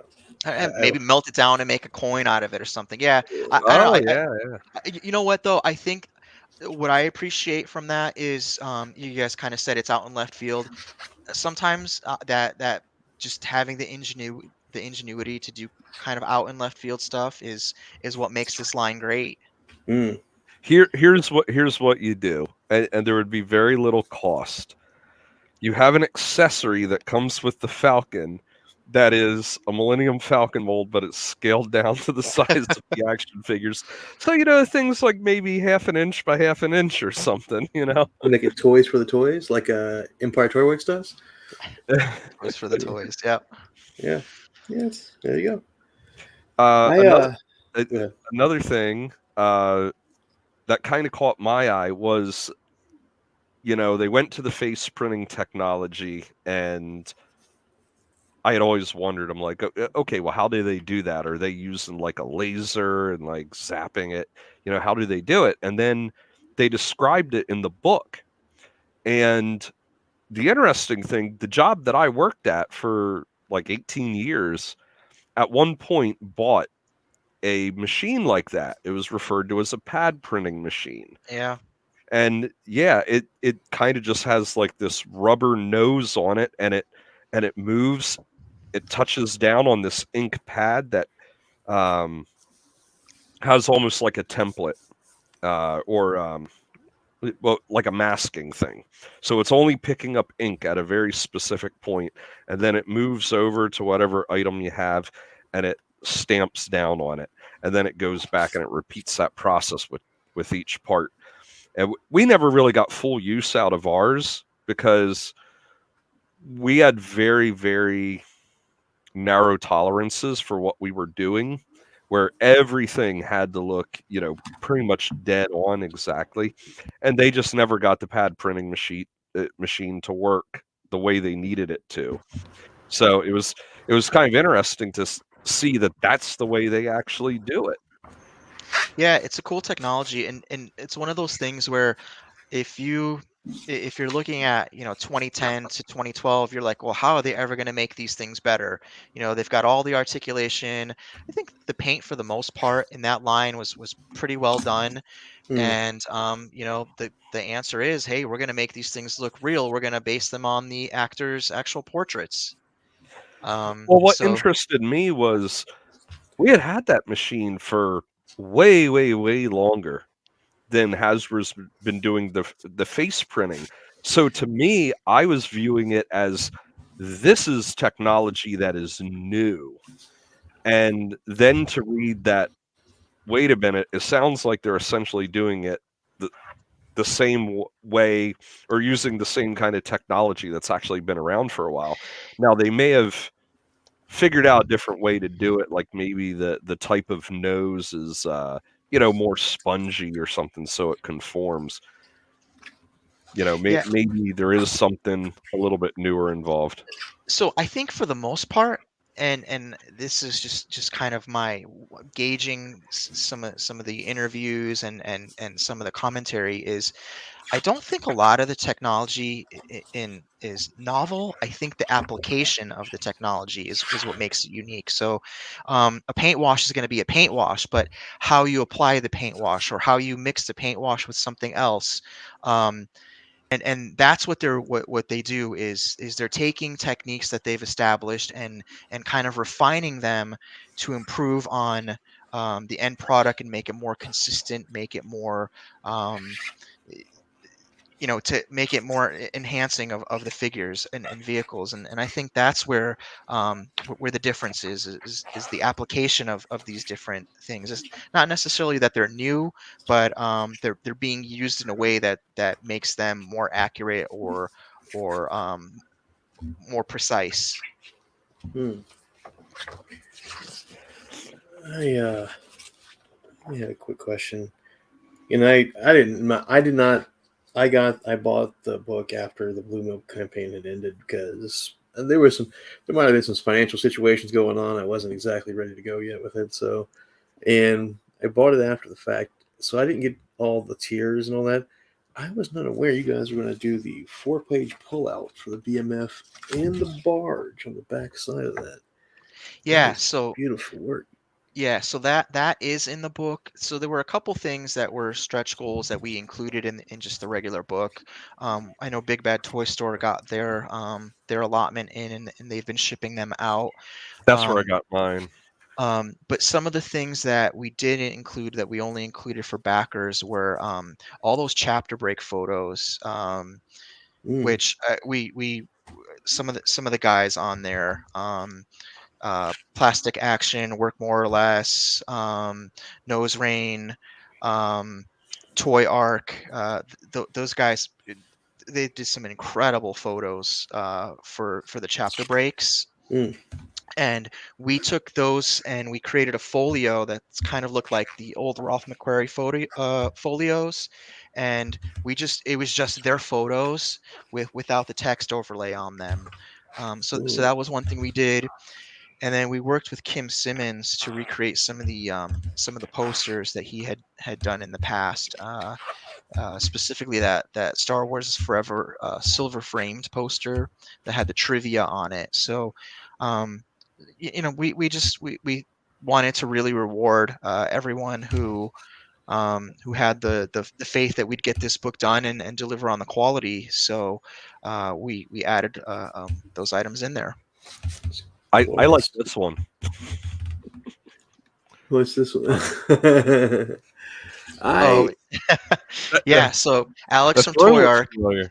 Did you know at the time, and I think I may have mentioned it to you, that hey, we're Yeah, you told me what it was for. yeah. So is when you finally saw it, what did you think? Like, thank you so much. So again, this was a big, I mean, this was a grassroots effort. This is we're collectors. This is for collectors, and we involved like toy photographers. We didn't go after any professionals. We sourced everything from the community. And having bought a lot of your stuff in the past, I was like, was like, man, I wonder if he has a Snoke throne because they hadn't done one. And lo and behold, there it was. And you were like, hey, I'll paint it up for you. And I was like, oh, cool. And so were you surprised when you saw the final photo? Well, I figured it was something in the throne room. I Right. didn't think it was going to be Snoke cut in half on it. Yeah. And the interesting thing, the guard on the right hand side is a custom because they only released the guard on the left in Vintage Collection. And I did the same thing that this guy did. I did a head swap on a second one and then gave him the other set of weapons. The head Yeah. swap. So that one came from I think it was a 5 POA pack. Yeah. Yeah. And I was like, all right, well, it's out there. It fits on the Vintage Collection figure. Let's use it. And the shot, what inspired the shot was there were so many Snoke figures sitting on the shelves for years at that point, Mm. and it was the only new figure in the wave, but no one liked the character. So we were like, let's have some fun with this. And Well, I have a feeling it's not that no one liked the character. It's that I think if when Force Awakens came out, if they had Snoke out, I think he would have sold well. But by the time he was on pegs, people are like, they just made him a disposable character. Who right, cares? So yeah. I That's why think we didn't like him. So we kind of made it a disposable figure as that chapter break photo. We thought it was kind of a little bit of humor and a little bit of recreation of the scene. So there's kind of a dual meaning to that. yeah, There's I'm really hoping that I can get in. I've wanted to do some toy photography for a while. I mean, I would just be happy to be able to get good photos for my website.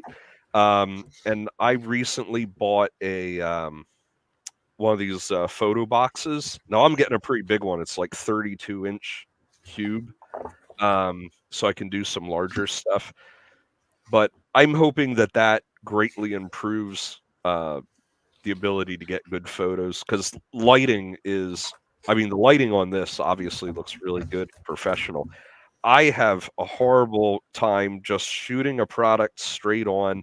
It doesn't matter what I do with lights, anything. It always looks like garbage. And I'm really hoping that that cube kind of turned things around for me on that. Yeah, the guys, what I really like about these guys who we had, I've worked with them before on some of the Tamashii products and Bandai products, um, and I wanted to work with them again because they encourage people. I mean, go back 10 years ago and you've got some really great photographers taking photos, but no one's kind of sharing how that's done. These guys will go behind the scenes and they'll show you what kind of lights they use, how they lit a scene, what products they're using, their cameras. So they're really encouraging people to be part of the community. And it's not just, oh, I took this photo and you know I'm not going to show you how I did it. And I think that's a really neat thing with these guys, is that they're encouraging people to take up toy photography and making it accessible to them. Now, sometimes the equipment is expensive, but with the way phones are going, you can kind of adapt some of what they're doing and use your phone even. mm, Yeah, they're making a lot of equipment specifically for phones. Like I got now mine doesn't clip on the phone; it's on an armature, but it has like one armature for a phone, and another armature that is one of these ring lights. So you actually like place that around your camera lens. Now, I haven't used it all that much, but that's just like one of those things where you can go into Walmart and they have a whole section geared around podcasting and home Yeah, photography now. yeah, it's popular, and again, it's I really think it's what we have to credit. I really credit these guys. Um, you know, Johnny Woo, Sergeant Bananas is another guy who I really credit these guys with the work that they've done of getting some of these things that we've been asking for years, like play sets, because their photography has opened the eyes of toy companies.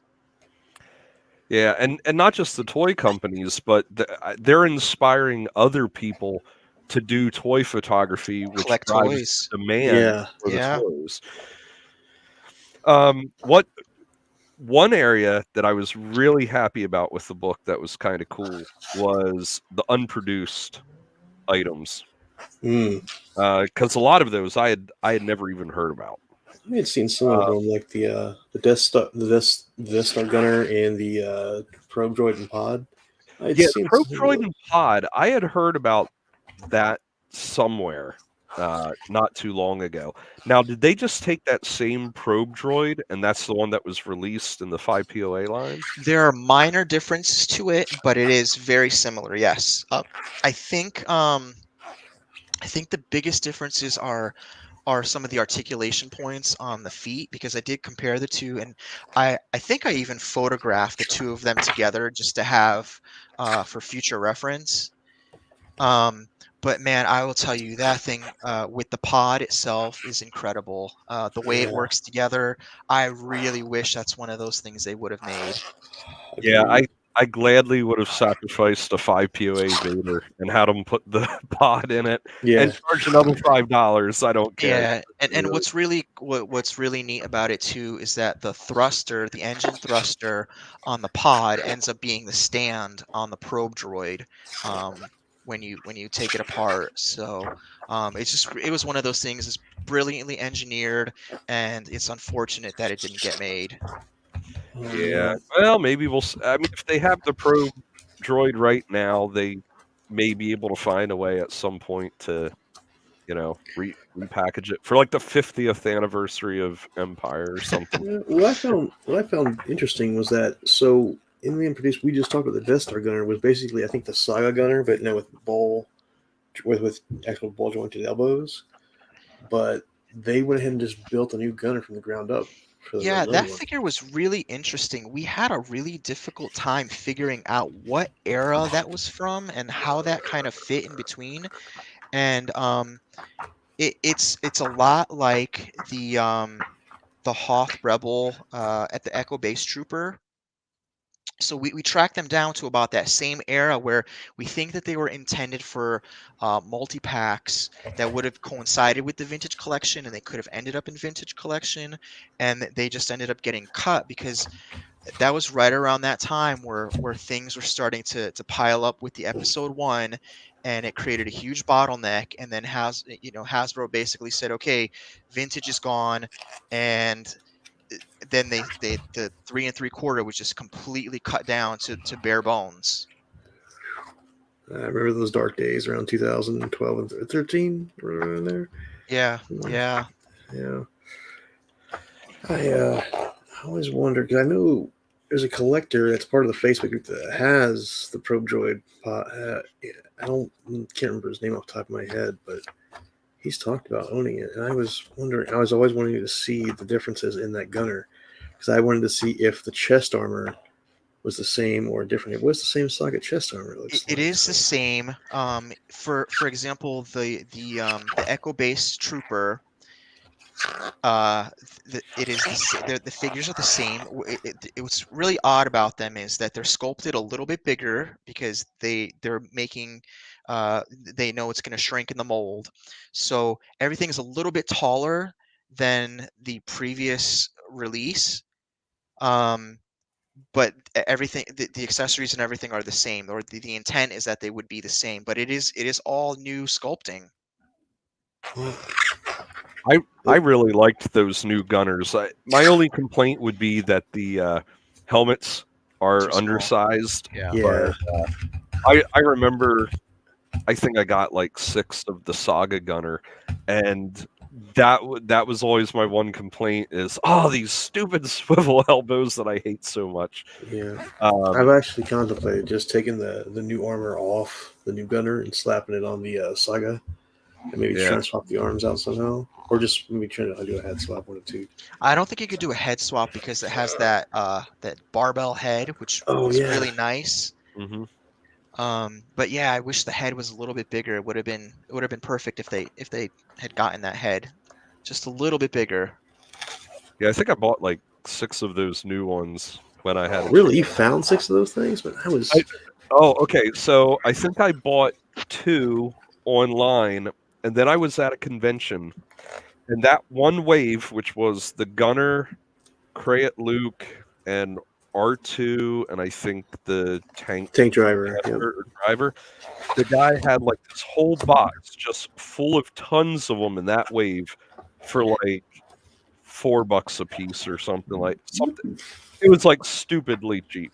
And I'm like, well, I'm gonna stock up on gunners, and why the heck not? I'll get an R2 as well. I didn't get the Crayet Luke because I don't know what's going on with that face. Well, dude, I think Crate Loot goes for what, $150 now, something like that. I know. I wish I had gotten it. Yeah, Wish I had gotten it, but for that one reason, not because I really wanted it. The one that I thought was kind of cool, because for a long time I've thought that they should have kept doing some sort of battle pack or scene related thing, was the Echo Base set. Yeah, that was originally going to be a battle pack, and then from that came the Leia. It's just crazy. A lot of this stuff ends up being purposed for one line. The line gets canceled, and then ends up getting repurposed. So it's with modern Hasbro, it's unusual that something gets tooled or sculpted that doesn't get released at some point. So things like those control panels, like the probe droid pod, it's very unusual that didn't make it into production, considering how far along it went, because they have a tendency to like, okay, we've come this far, let's just pick it up where we left off and put it under a different, let's put it under Black Series now. So Well, I'm not sure how far along they may have gone with that, because at least on the prototype, at least on the chair, it looks like it's 3D printed. So it might be a very, very rough prototype, because the scales of the computers and everything, quite frankly, the one I do looks better. What page is that on, by the Like way? something looks off on the proportions. So it could have been that was a very, very rough prototype, and they didn't actually spend a lot of time on it. Where did you get that? Like, who has yeah, that? we borrowed it from someone's collection. I so a lot of these guys who collect the prototypes asked us not to reveal that, that they have it. Oh, that's understandable. They probably have literally one of a kind. Yeah, so the person who lent that to us, I don't think that was it. To trying to kind of remember, I don't think that was a 3D print. The chair may have been. I think it was. I think some of this stuff was like sculpted. It was similar material to what they used. I think it was a resin. I want to say it was a resin, that like blue resin that they used for the prototype figures. Huh. That's interesting. Because I just think there's been a lot of times they could have gone that route with battle packs, including some sort of mid-size accessory, and really have some diorama building opportunities. Yeah, and I think with battle packs, what ended up happening is, I think they were starting to do that, but as prices and margins and once you start playing that game, the business side of things, it starts to cut out what the design team can do, and the budget they have to work with. And another thing was, and I know you've done one of these, is the Echo Base transport. They were looking at doing one of those, and it had to get cut because, again, it would have cost too much to do, based on the budget they had allocated. Yeah, it's kind of weird, because there's sometimes you see something and you're like, well, come on, they would make money on that. But they focus a lot too on the on like these specific price points where they have multiple things. Like, okay, well, we need a line of vehicles all within like a $50 price point or a $25 price point, and they rarely stray out of that.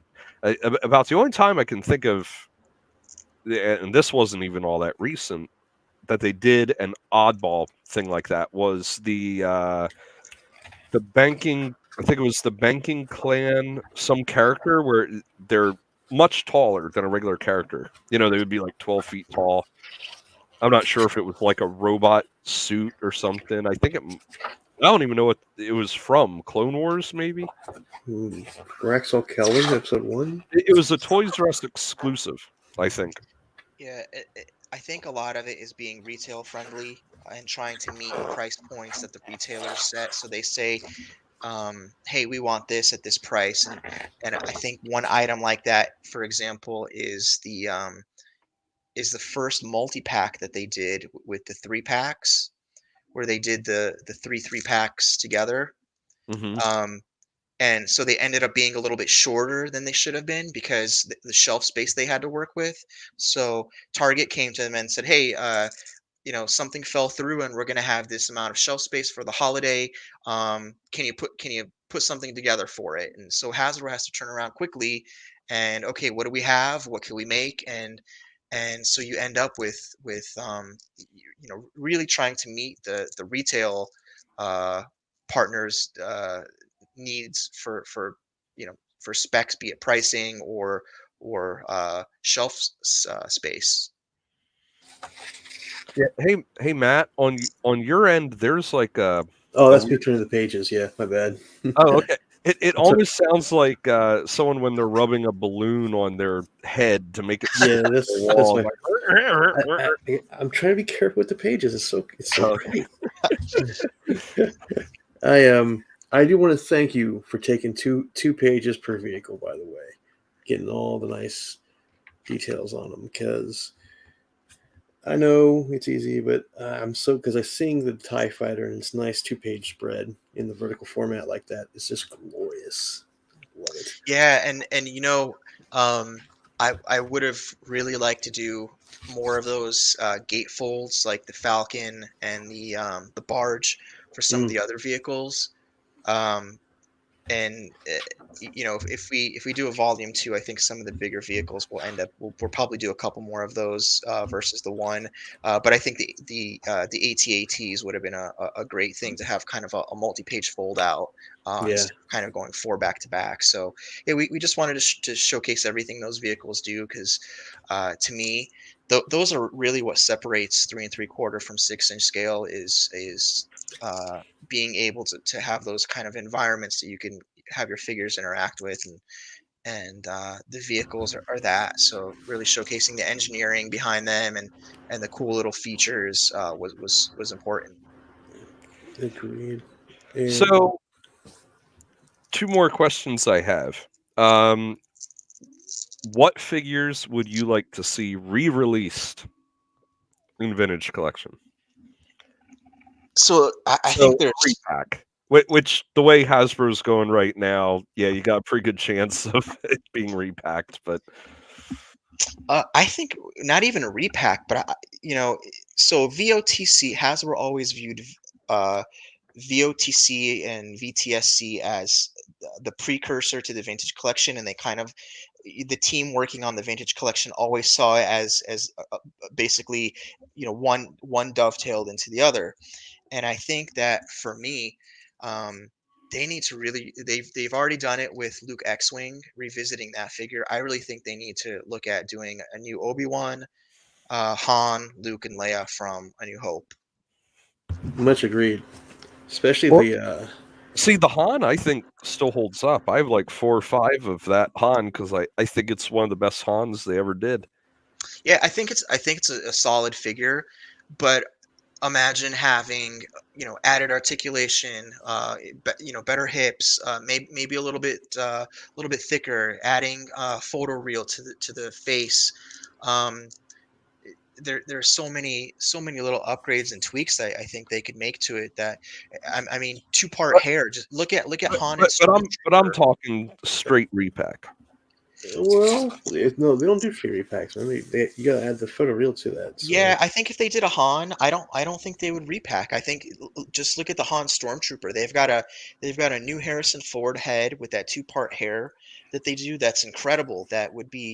Um, that would be a great fit for Well, I say about repack, I mean, like there's some, for example, some rare figures. They like, say for example, they would re-release Star Killer.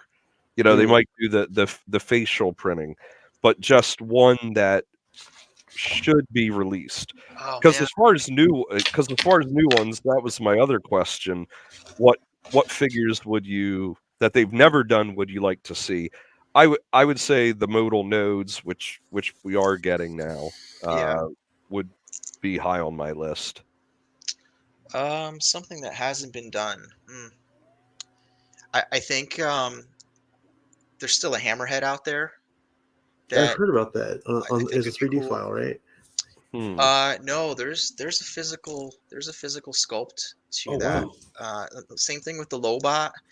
Um, they're when they were originally looking at doing those 3 packs, I believe there are physical sculpts. Well, I know there's for sure for the Lobot there is a physical sculpt. I believe there's also a physical sculpt for the Hammerhead that never made it. So another Hammerhead would be cool.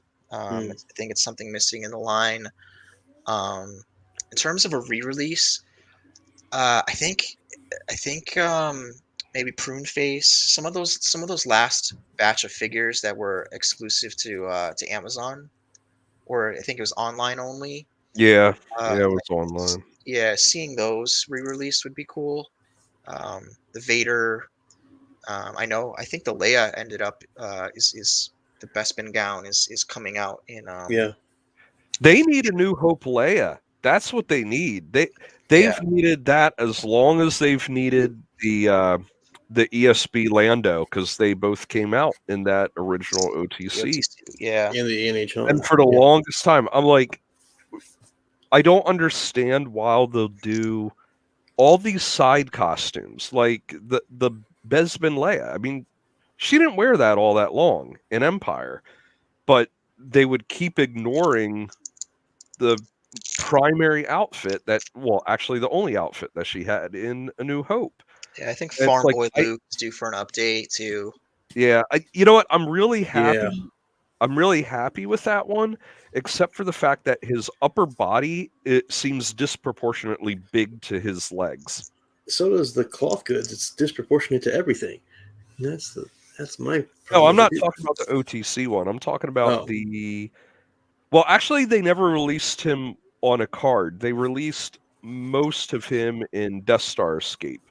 But oh, it was they were using most of the material from Resurgence. Resurgence of the Jedi, because I remember I got that figure loose and I'm like, wow, this Luke looks really good. Why haven't I seen this before? Oh, it was part of a battle pack.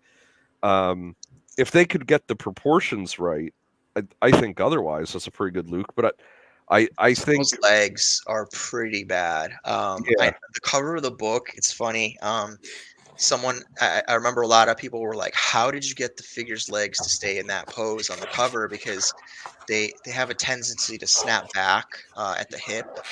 yeah. Um, They're almost like T crotch. Like they're like a T crotch, aren't they? I think it's like a hinge joint at the hip. Oh yeah, yeah. it is. And it's a really weird. I don't know if it has detents in it where they kind of snap back into place, but yeah, I think they could do so much better with the legs on that, and it's probably something that they'd want to do from the ground up. Yeah, quite honestly, him, Leia, and Han, those are the three core characters. They absolutely, all in the same wave, should really update all three of those from A New Hope. Yeah, and I think Obi-Wan would be another one. Yeah. That He doesn't even have any ES. I don't think, does he? On that original figure. I think the VOTC Obi-Wan has like the entire lower body on that doesn't have any lower articulation, and it's got those weird, very like long sleeves that are with, are just kind of display awkwardly if you kind of try to move them. So Mm. um, Yeah, because he needs to be able to sit at the discharge table with the droids and stuff. They did up. I think the Resurgence pack did have that updated one, but with face print and all that stuff. The new technology updates. It'd probably be a new head or something on a future one. Okay, now you guys are gonna have to school me on this because I was not around collecting. What was Resurgence? Because twice you guys mentioned I've never heard that before. It was, I think it was in the Legacy era, Yeah. white, blue, and it was a battle pack that included R2, Obi-Wan, Luke, and I think it might have had a Leia hologram because it was that scene in Obi-Wan's hovel. Okay. It might have actually had the chest that the lightsaber came in too. I don't remember. Oh, nice. Was that the one that I've seen with like a? Maybe I'm thinking of Saga, where he has the floppy hat and the poncho. No. Okay. No, it looks like the scene from the film, and it has the inside. I think it's the white and red saga or legacy. I think, if I'm recalling from memory, I think it was the white and red, and it did have the table. I'm not sure if it had the chest with it, or if that came with a saga figure. I think that came with a saga figure, but it had that R2 that everyone really liked as well. I think it used like an old prequel droid where you kind of spin the head and the third leg comes down, Oh, which is a really solid R2 that was done before the Build a Droid stuff. nice. I don't know if that pack may have even been like a Target exclusive because I seem to only ever remember seeing it once, and it was at Target. Yeah, I think that was right around like a line change, so they were pretty difficult to come by. Usually when one line ends, another one starts up, the production numbers aren't as high, and I think it was a victim of one of those things from back in the day. I know there's a bunch of figures I'd like to come out in TVC, like the Rebels crew for one. Yeah. Which actually, Matt, I want to talk about that bracket, and Rich, you can go if you want, or you can. Oh no! I have questions for Rich. I want to ask him some more book questions real quick. No, that's fine. But I mean, before we go, Matt, I want to discuss that bracket. Okay. But Rich, you don't have to stay if you don't want to, or you can discuss it. We're going to be talking about the March Madness. They're doing a fan's choice for vintage collection. I just saw it before we jumped on, so I haven't had a chance to look at it. I literally just came from working on packing some stuff up, so we're getting ready to get our slipcases in. So I don't know. I just saw it, so I don't know enough about it to kind of go into detail. Well, it's not official. It's by the SWTVC guys, but it's basically they did a 2-month data collecting where they said, give us your top 25 figures for TVC. And then they do like number one, whoever's number one on your list counts for 10 points, or 25 points. Whoever's number 25 on your list counts for 1 point. And then they do a mathematical jargon to hit a top 64. That's how they do it. Right. So they just basically do a Final Four bracket from it. Exactly. Yeah. Right. Yeah. My question, this is not going to the bracket. My question is for the more of the book now. You were talking about the trials and tribulations of setting up the thing. What vehicle and/or figure was the hardest to photograph? Like, what was giving you the most pain to deal with? Because I, as a figure photographer myself, which I'm not as pro as the guys you were using, I'm more of a amateur. Like, some of the stuff I'm trying to use, like museum tack to hold stuff together, and like so it's funny. I tested so many different things. So museum tack is good for certain things. Museum tack is good for display. So there's this stuff Kim Simmons calls it Smurf snot. It's like a blue tack. Okay, blue tack. Okay. Yeah. And so I used that on a lot of things. The hardest vehicle, surprisingly, to photograph was Obi-Wan's Starfighter, because I wanted to get the right angle on it to show off the features. And I must have taken, I don't know, probably 50 photos just to try to get the right angle on that to show it the right way. So in terms of like positioning, Obi-Wan Starfighter was a real pain. And then in terms of tricky lighting, the first one that I shot that I had issues with lighting was the Slave One. And what I had to do was I had to do a light painting technique.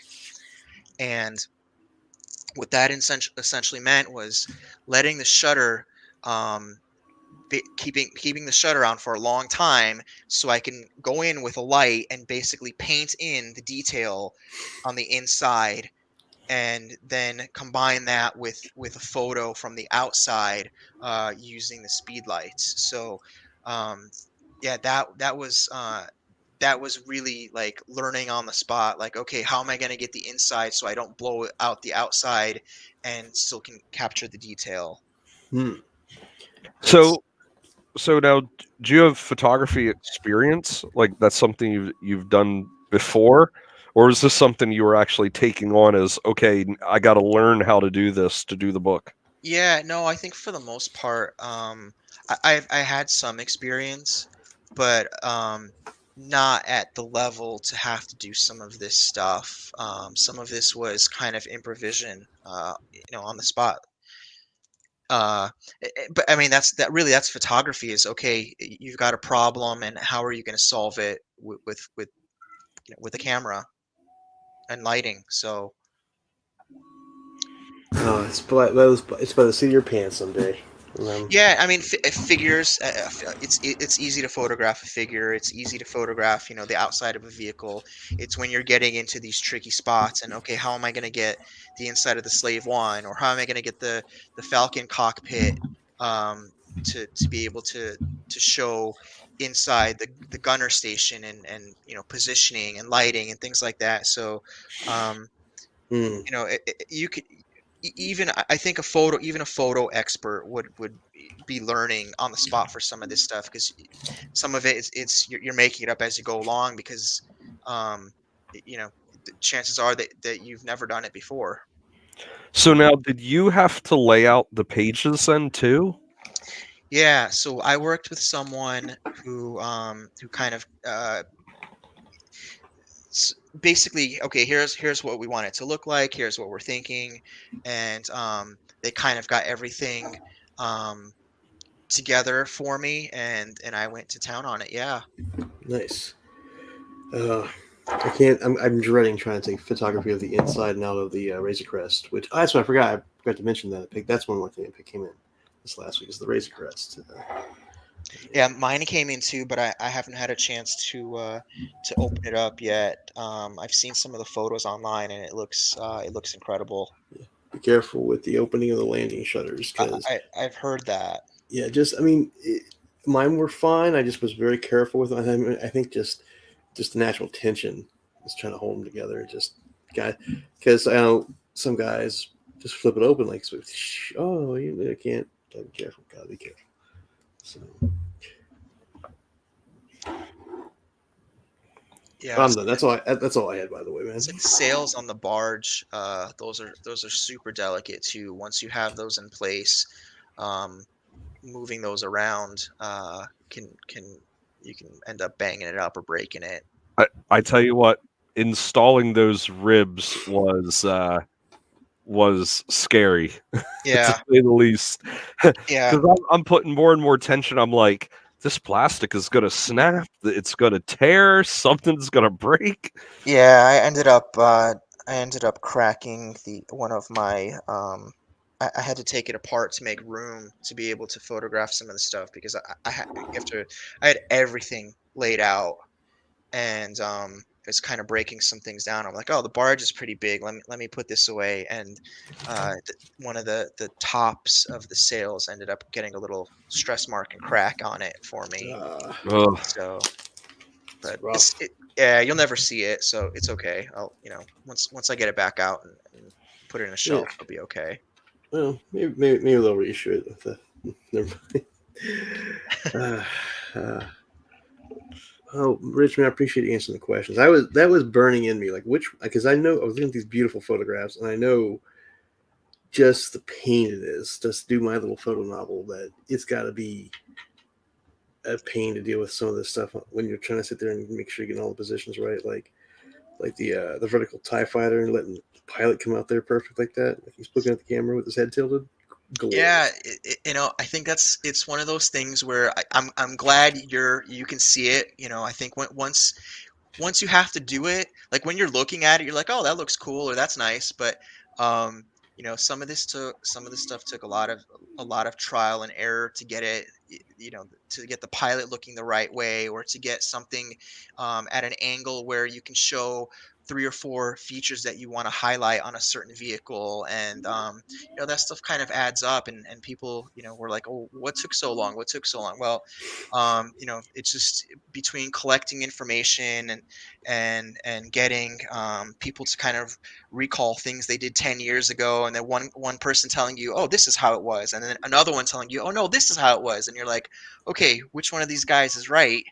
um between that and photography and layout, and it was a pretty massive project, and it Well, just took a well, I long think time a to get it lot all of right. people don't realize the work that goes into stuff, and what on paper might look very simple requires a lot of work to make it all happen. Yeah, Um, and, even on and your stuff too, like your designs, from the point where someone's buying it, from the point where I'm buying your throne to use for the book, painted up. I'm sure there's hours of work that goes into that, ahead of time, on your side, and I'm enjoying the fruits of your labor, and not even thinking about, wow, he could have spent, weeks on this. the other thing too is people always have to realize with stuff like this, even if, like for me, it's a little bit different. It's my business, but for you, you're not a book publisher. Like this is something that you still, I'm sure, go to work and you have a day job and you have a life or family, whatever. And this is something you're doing on the side. And as much as people might be like, well, look, I paid you for it, and you need to get it to me as soon as possible. It's like at the same token, they have to, and it seems like people were pretty understanding, Yeah, I think you for the know. most part, the community is pretty solid, and there's a couple guys here and there who, egg you on, but you just learn to ignore it, and you know what you're working on, and this ended up, this was my full-time job for 3 years, so um it really took a lot of stuff to get this done. It was more than just like I said, between verifying card information, making sure we get all the packaging, and getting there was just a ton to this project that behind the scenes you really don't know when you're kind of flipping through the pages. Well, not only that, having been involved in crowd funds before, there's just a lot of work that goes into just managing that campaign. People, Now yeah, it seemed like for yours funded pretty quickly, so you didn't have to worry quite so much about are you going to meet the goal or not. But just all the people's information that they get, and then do they update you if they move and they now have a different address? yeah, I'm Uh, dealing with it, that now. and like I had people from Ida crowdfund that I don't know if you remember it, failed a while ago to fully fund, but it was through Indiegogo, so it's like Mhm. I got whatever came in. Right. And I said, well, I'm still going to try pursue getting this done. Determined it wasn't really feasible, and so I basically told everyone, well, instead of the injection molded stuff, I can supply these same parts in in resin. And some of the people, their tiers means they would get, like, say, a 10% discount on anything on my website. And there are easily 20, 30 people that have not gotten anything Yeah. because or they may have gotten the parts, but they never cashed in their discount, and I just like never heard from them again. And some of these people I must have emailed them 10 times. Well, for all I know, my emails are going to their spam folder. And so, I would post on the crowdfunding page, "Hey, if you have not heard from me, it's possible my emails aren't getting to you. Please email me. I don't want anyone not getting an equivalent of what they paid for. If they contributed $50, I'll give them $50 worth of product. I don't care. I just want to know that I'm doing my due diligence, and none of these people are walking away feeling like they got cheated somehow."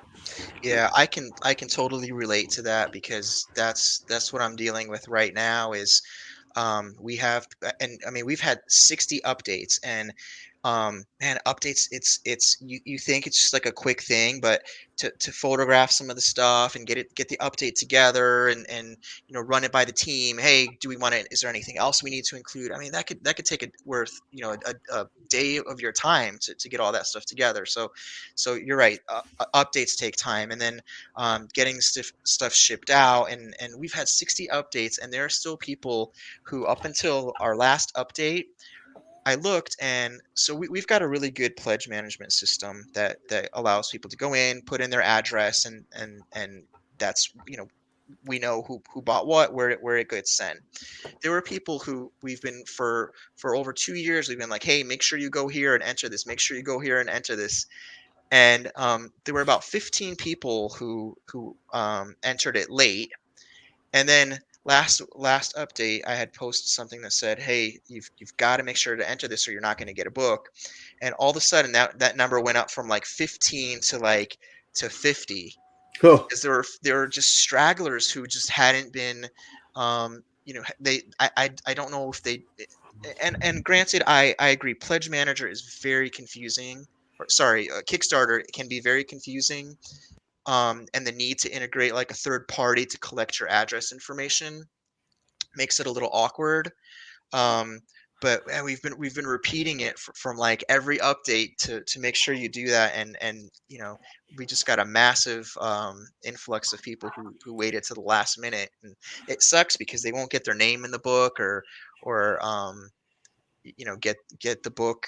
They probably would have already had their book by now. So Yeah, at one point, I think it was going on 2 years. The last post I put up was, "Look, I've done my due diligence. yeah. I can't be chasing people down for the rest of my life. They they all know where my website is. I've been in business 17 years. My website hasn't changed addresses or anything." And it's sad too because I had a couple people contribute that were frequent buyers, and since then I don't think they've bought anything. And I don't know if some of them just kind of got pissed off because I didn't finish the campaign. And so I'm always a little leery about doing any crowdfunding things. I think if I did one before again, I I would go with the method where if it doesn't fund, nothing happens. Yeah, I think same thing for us. I think if we did this project, I don't know if crowdfunding would be the way we did it, or we would do it, um, simply because I think it introduces a level of we have high expectations for ourselves, but for us, the quality is the most important thing. We don't want to put a piece of junk out there. Could we have put a book out a year ago? Yeah, we had stuff ready. We could have gone to print, and when we got it back, or when we looked at something, we're like, okay, this doesn't seem right. Let's keep working on it. Let's keep refining it. And for us, getting it right is more important than anything. And I think from a lot of the feedback, everyone's thrilled with the quality. And what am I confident they would have been able to say that had they gotten the book a year ago, or a year and a half or 2 years ago, I don't think so. I don't think they would have been as happy with the book um, then as they are now. And so, crowdfunding makes that a little bit difficult because people don't understand that, hey, yes, you're funding something, you're funding a startup to get this stuff done, but at the same time, um, you've got to give them the time to get it together and get it right, and sometimes that takes a little bit longer than than you'd like. I wish there was kind of a way where I could figure out how to do a crowdfund type thing, but have it internal where I didn't have to go through one of these other platforms, because the amount of it's like Yeah, you lose 10%. yeah, right off the It, top. Yeah, it's like 5% to them, 5% for processing a payment credit processing. card. Yeah, Like, it would be great if there was a way I could do it all on my website and do it like through PayPal or something. But yeah. But you don't get the same exposure as you would through something else, and yeah, it makes it's definitely tricky. I think that's why HasLab does it the way that they do, is because they're more in control of the situation versus putting it through a Kickstarter where they're automatically losing 10% to Kickstarter. So yeah. Well, we're gonna get into this bracket thing for the TVC. Um, like I said, you're welcome to stay if you want, Rich. But why don't you tell people where they can get the book? Because I'm assuming it's still available from retailers, at least, right? yeah, so I think Big Bad Toy Store has a small number of copies left. I don't think they have a lot, so it's available there. And we also printed a couple extra books, so that if anyone missed out on the campaign, they'd be able to pick one up, and you can get that at Blue Milk, and it's BLUEMI.LK is the address, and there's a shop Now link is it there. just .com? No, it's not .com. It's BLUEMI.LK. Oh, okay. Yep. Okay, nice. Yeah, I think that's where I got Yeah, mine at actually. Fancy. yeah, yeah. So it's just blue milk with a dot before the LK, and they could pick it up there. All right. Great. Well, definitely thanks for joining us. Matt and I, we kind of reformatted how we wanted to do Kessel Run collecting, because uh, collecting's gotten to the point where it's like, what do? We sit around and say, hey, I pre-ordered these Yeah, 5 figures that hopefully I will get in about 6 months if I'm lucky. And by the time I get them, maybe some other guy found them in stores, even though I pre-ordered directly from another company. And so we said, you know what? We want to be able to do something a little bit different. So we'd like to get other fans, other creators, collectors, diorama builders, stuff like that. And, knowing the book was coming out and everything, thought that would be, you'd be a great guest to have on. And it's been a lot of fun talking with you. Yeah, yeah. I've I been a great guest, appreciate Rich. talking to you guys. It's fun. It's cool when, like I said, our project was always like a grassroots project, and we try to involve as much of the community as possible. So it's really good to kind of talk to you and catch up with you.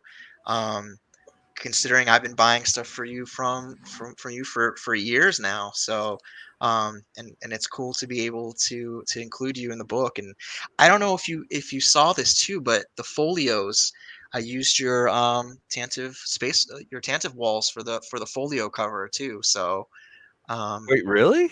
yeah, yeah. Have you not seen the folio cover? No. This is something we need to see. All right, let me see. This might be an Instagram one. You guys might have to check this out on Instagram because I think there's a couple guys who have posted the folios. Yeah, Um, I don't have Instagram. I don't think you can see anything on Instagram unless you have an account, though, right?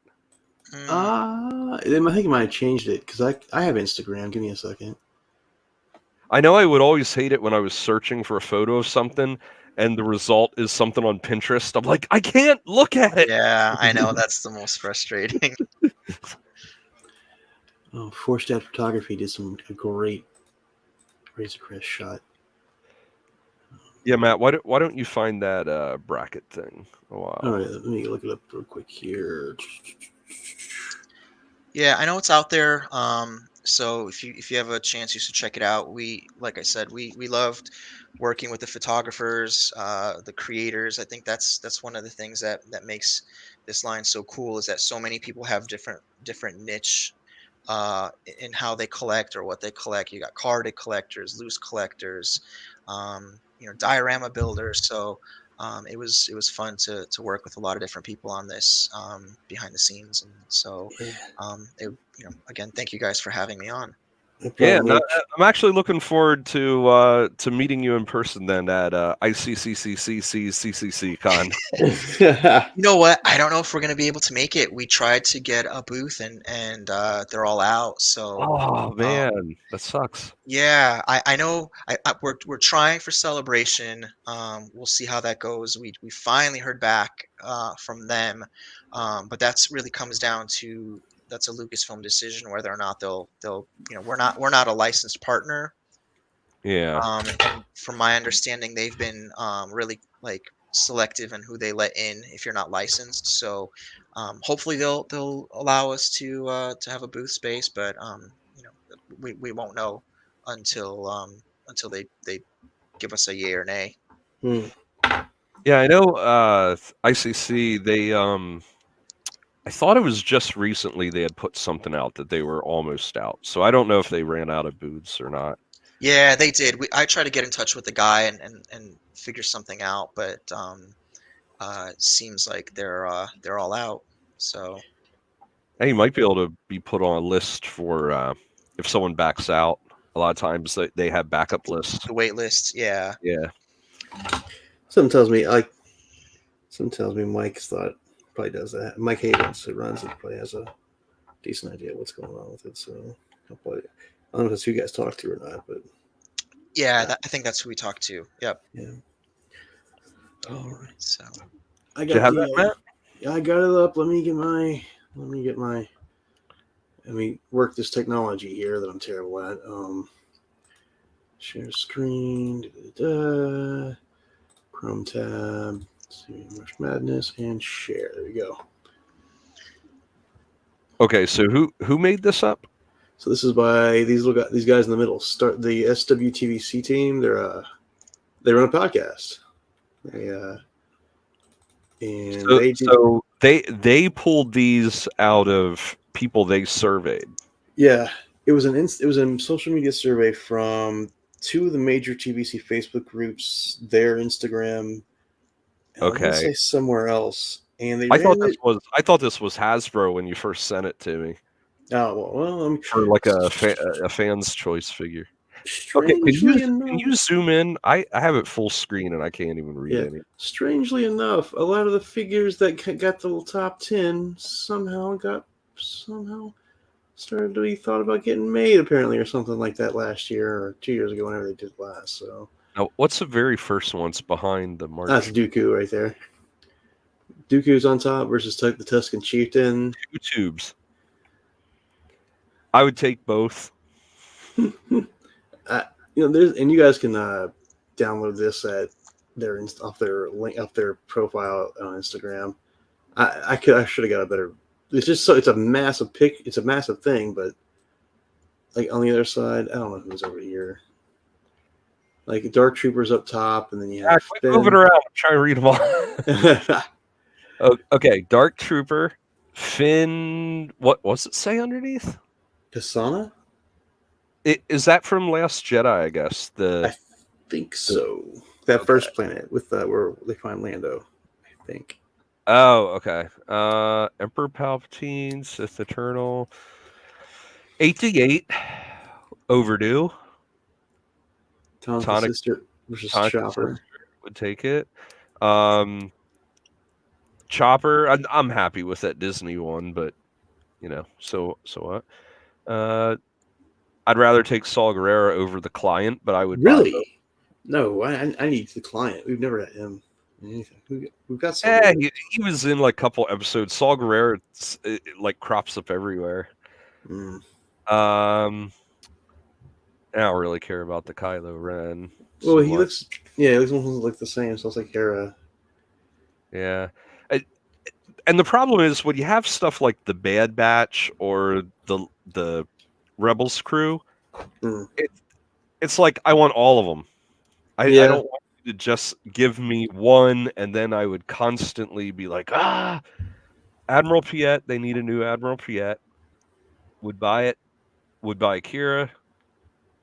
Would buy Cad Bane, which I have a feeling it Yeah, was on he's Book of Boba Fett. We're gonna get a realistic Cad Bane.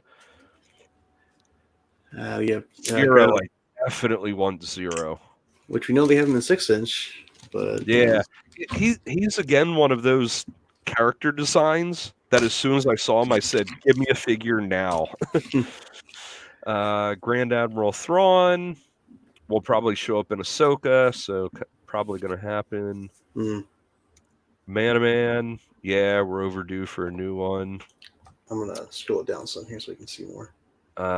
Tanaviv, like I said, well overdue. Who's Han Fozek? Solo, well overdue.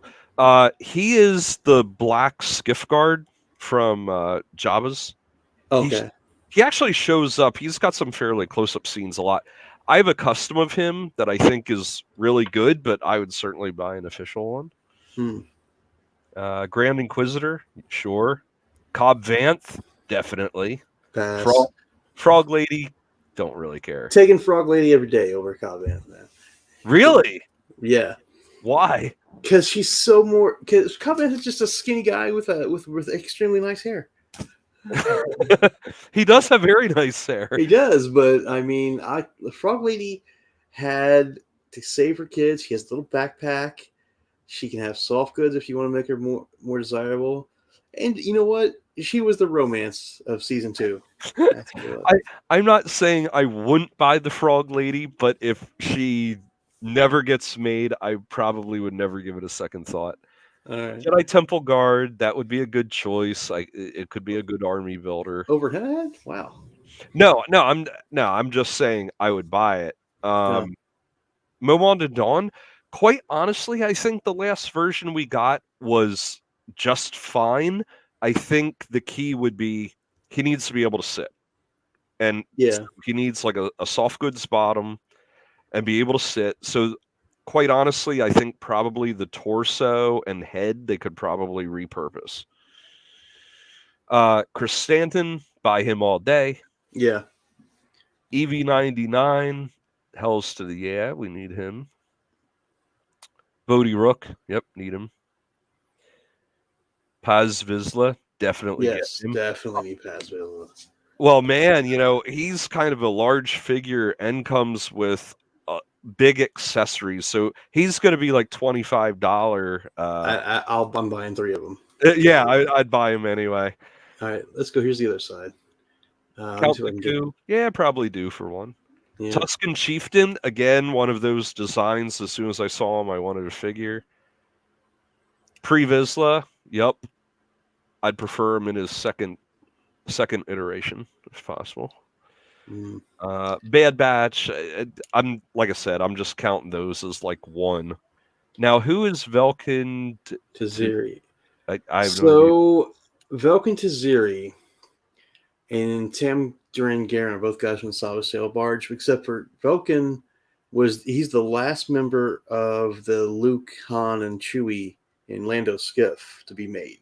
Once he's made, that skiff's complete. Oh, okay. Yeah. Tam Duran Garen is the is one he a guy. Human?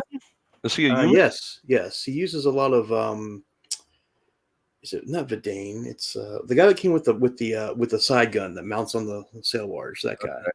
Yeah, there's one guy. There's one human on the sail barge that has a helmet that looks like it has deer antlers or something attached to it. I don't know who that might be. Tam Garen. I think Tam. He's the one who I think he's the one who shoots Luke in the hand. That's who Tam Garen is. I think I gotta go back to them and check that. Obi-Wan Kenobi, Takadana Han, yes. Kanan Jarrus. Mayfeld, we're getting him. Well, they've already announced him, so they probably could take him out. Prison transport. No, what? That's prison transport. Never mind. That's the first version of him. That's because Okay. yeah, I'd buy him. yeah. Second Sister Inquisitor, yeah, I guess. Sashi Teal. I have no idea who that is. It's you asked me too fast. I'll come back to it. Cal Kestis for a biker scout, my friend. Cal, because he's new. If I had to choose Yeah. between the two, the biker scouts we have are still pretty solid. I would say if they made any serious updates, the helmet seems a little undersized. Other than that, I'd rather have Cal Kestis, new character. Agreed. Then we Snow have Trooper? Hell yeah. or a new Luke Tatooine. If it's a choice, Luke Tatooine. All right. Well, I almost took Snowtrooper myself because that old Snowtrooper sculpt is looking pretty dated, and the legs are really spread out. Yeah. Well, they actually have two where the legs are spread kind of far. One is spread more than the other, and that one I use for manning the E-web because it makes a little bit more sense. Ventress, yes, need Ventress. I'll take Ventress all day over Voss. Voss was there for one day in Solo. I'll buy both, but Ventress definitely would edge it out. Simalu, the Imperial Dignitary, or Ben Solo when he counts. That just is unfair. I mean, there's been a campaign for Simalu forever. It's like against Ben Solo, Exegol, Simalu all day. Baze Malbus or Omega? Baze. We've never had Omega in 3 3/4 though. But Baze is like part of that crew. whole crew. Yeah. You get him and Bodhi Rook, and you have them all in SA. All right, who's next? We have Sabine Wren or Savage Opress. I'm taking Sabine. Yep. I think there already is a kind of an SA Savage Opress, isn't there? No, he doesn't even have knee articulation. Oh. I mean, again, I would take both, but I would rather have all the Rebels crew. Tessic, yeah, we need a new Tessic. Pong Corral. What is the obsession with Pong Corral? Can somebody explain that to me? I could. If they made him, yes, I would buy him. Am I gonna be upset if they never make him? No. I've never understood why guys are like, we need Pong Corral. Like, why? He's in one episode of Clone Wars. He gets blasted. He was already a traitor anyway. What? I don't know. Yeah, anyway. And so I'll take Darth Revan retooled new knees. Yep. And then Grief Karga, Navarro, or Director Krennic? If it was a choice, I would go with Krennic because we do have a vintage collection Grief Karga. We only have a 5 POA Krennic. Yeah, even though that's the Navarro. Man, season 1 Grief though. Here's the thing: if they did this as some sort of competition and Director Krennic won, it's not like they wouldn't make Grief Karga. They would actually probably be more likely to make him at some point, just because everything they're making is like Mandalorian and Boba Fett right now. It's true. So, well, if you pick one that you think would be the winner, what do you think it would be? I would think Simalu, just for the fact that people have been clamoring for him forever. You would be surprised how much the younger audience is on social media, my friend. We older hats aren't around as much anymore. The last year's bracket like this, all the OT guys were knocked out by the second round. I think it was how it went down. Really? Yeah. I'm thinking, even though I would prefer Grand Admiral Thrawn as my overall number one, I'm thinking, who was it up here? Someone that's going to meet in the middle between OT and this ST, which is a PT character. I'm thinking Count Dooku will make it. Or he'll make it pretty far. See, I don't. Okay, I understand there's some people that are like, yes, we have a good Count Dooku, but he's not on a vintage card. And I know that's all the thing, having it on the vintage card. For me, I think it's the best cards out there. I think they should be on vintage card, but I'm an opener. So to me, I just want a good figure. I would say if I had to say there was one that is necessary, if for no other reason, then what other figures would go with it? Cal Kestis. Cal Because Kestis. because it's silly that we have two gaming great figures. Granted, I know it's a retool, repaint kind of wave, but you have two enemy characters from that game, and you don't have the hero character to go with them. True, and 6-inch has him twice. They've re-released him now, so he's Yeah. been in the 6. So yeah, I would not turn away Cal Kestis. I like the kid, so I would like to get him. I would. You know what really surprises me overall on this list, and it's really surprising, the lack of EU characters.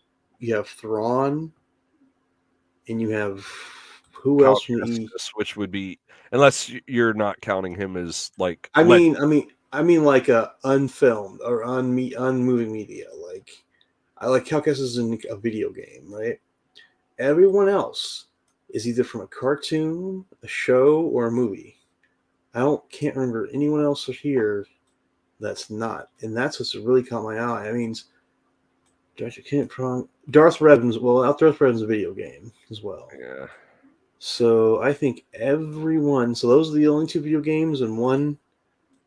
But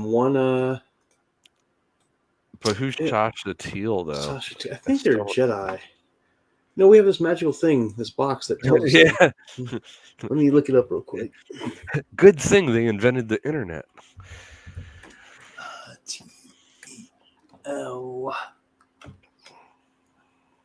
Oh, Sasha Teal is the Ishtib accountant that worked for the Soyuz Corporation. He's the one in Jabba's palace. He's the Ishtib here. Oh yeah, we could use the new Ishitib. Yeah, he's the one who's not in the Rebel uniform. I'm looking. Falcon Hunt. Yeah, I don't see. Yeah, there's no one else besides Thrawn. And technically, I mean, Thrawn technically wasn't a cartoon now. So, Yeah. Revan and Cal Kestis are the only two not to be in a show or movie. And Revan, you could say would be because I mean, Knights of the Republic, and then you have. Yeah, but there's no EU characters at all.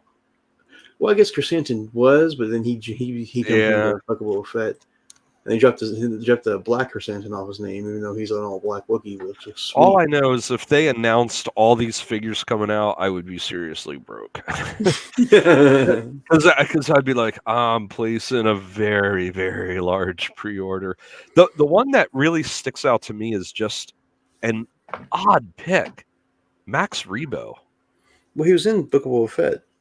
But when you think Max Rebo, you think the band.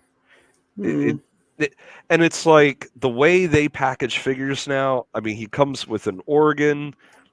That alone would make him a deluxe figure, and then you don't have any other band members to go with him.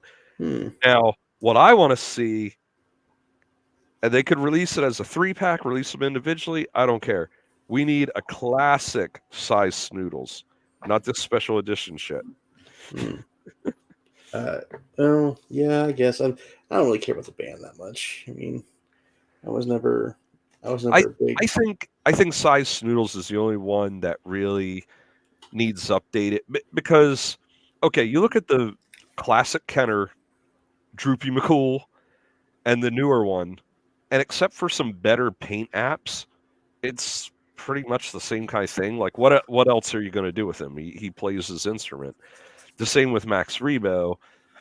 He doesn't really need a whole lot of posability. He sits in the organ and looks like he's playing the organ. And I think the previous modern version we had was perfectly fine, but we don't have a modern version of the puppet size Snoodles, which we'll probably never get. But I'm like I actually bought I had the original. I bought at a flea market A-size Snoodles to try to customize and have that with my modern figures because I'm not having that CGI abomination. Yeah, I agree there. But yeah, so there is actually no EU only or literature only characters on this list. Yeah, So I'm not real surprised. everyone's either been so 2 video game characters is as close as we get. I mean, if they hadn't already released Afra and the droids, I would see them showing up here. Yeah, but I'm surprised. I mean, there's a lot of people they put into the books, like the whole High Republic stuff. That's not terrible. The only thing is that like their time frame of how they're doing stuff is like kind of whack, but the actual individual stories are pretty beast. And then what was it? The comics where they brought back Balance, the original bounty hunter from the old comics. Yeah, I'm not digging him. He just looks like something they would have come up with. Generic cyborg, yeah. Yeah, it's like, oh, okay, I see. He's Now, kind of like a Terminator ripoff. Let me offer to you a character that has already been made in 6-inch, but's never been made in 3 3/4, and is originally from the OT era. Okay. And is EU. Who? Jackson. If they had him in 3 3/4, I would be like, I can't believe they did this, and I'm buying too. Yeah, because he caught so much hate, but I tell you, when you see that him, and the 6-inch versions of him is just a bunch of reparts of like Farm Boy Luke and then Rebel Pilot Luke and somebody else's arms. And all the thing that's only new on him is the head. That's the only thing that's new. Yeah, but it's a repaint done well. So yeah, as weird as it is, there's very few characters where I'm just gonna be like, no, like Ben Quadraneros, no. No, that looks like a frickin' vegetable with legs, and they actually mentioned actually in the Vintage Collection book how like he doesn't have waist articulation because he has no waist or something like that. You know what? You know what else catches my eye on this list? No clones. Well, you got the Bad Batch. Oh well, yeah. I guess I kind of forgot about them. Yeah. But yeah, no regular clones. Like, well, I guess a lot of them already did come out in that 4-pack. Yeah, they've been releasing even a lot of the more obscure ones. All right, man. It's wow. Yep. Yeah, usually we do about 2 hours, 10 minutes, and now we're at pushing 3. So I'm getting pretty tired and thirsty. Yeah, me too. All right. So everyone, hope you enjoyed the show, and we'll probably see everyone in about a month because it seems like that's what we're doing. That's what we've been getting. Sounds good. I'm still waiting to hear back from 1 or 2 people about doing some interviews. So I'll have to reach out to them again. Maybe look at some other people. And yeah, I can tell I'm wearing down because I'm like, yeah. Hey, you forgot that our closing. How we say, where can you find us on the internet and all that good stuff? Yeah. Where can they find you, man? You can find me on Instagram at Rezakai the Ghost with underscores between Rezakai and the Ghost, or on Rebel Scum, which I'll be posting a link to this podcast in one of their forums areas. Don't know we've talked about the book. With Rich Alot. Grass to Rich Alot. Thanks for coming out, buddy. It was good to see someone. He had a wealth of information. I was really impressed. Yeah. And anywhere else on social media, if you see me, I'm basically just trolling, so don't worry about it. So yeah, I'm pretty much the same way. People can't really find me, but they can find my business on if they go to holeinthegroundpro.com, pick up some awesome diorama kits and props, and have my biggest vehicle I'm putting out soon. And they can also find my business page for Hole in the Ground Productions on Facebook. But FYI, if you want to get in touch with me, please email me through the website or through the contact link there, because I am rarely ever on there except to maintain the page. So with that, we will see you all later. Kessel Run Collecting is sponsored by Hole in the Ground Production, where you can find a broad range of do-it-yourself diorama kits for 3 3/4 and 6-inch scale action figures. Check them out now at holeinthegroundpro.com. Be sure to like and subscribe on Rumble. Kessel Run Collecting is not affiliated with Lucasfilm or Disney. All sounds and images are property of their respective copyright holder.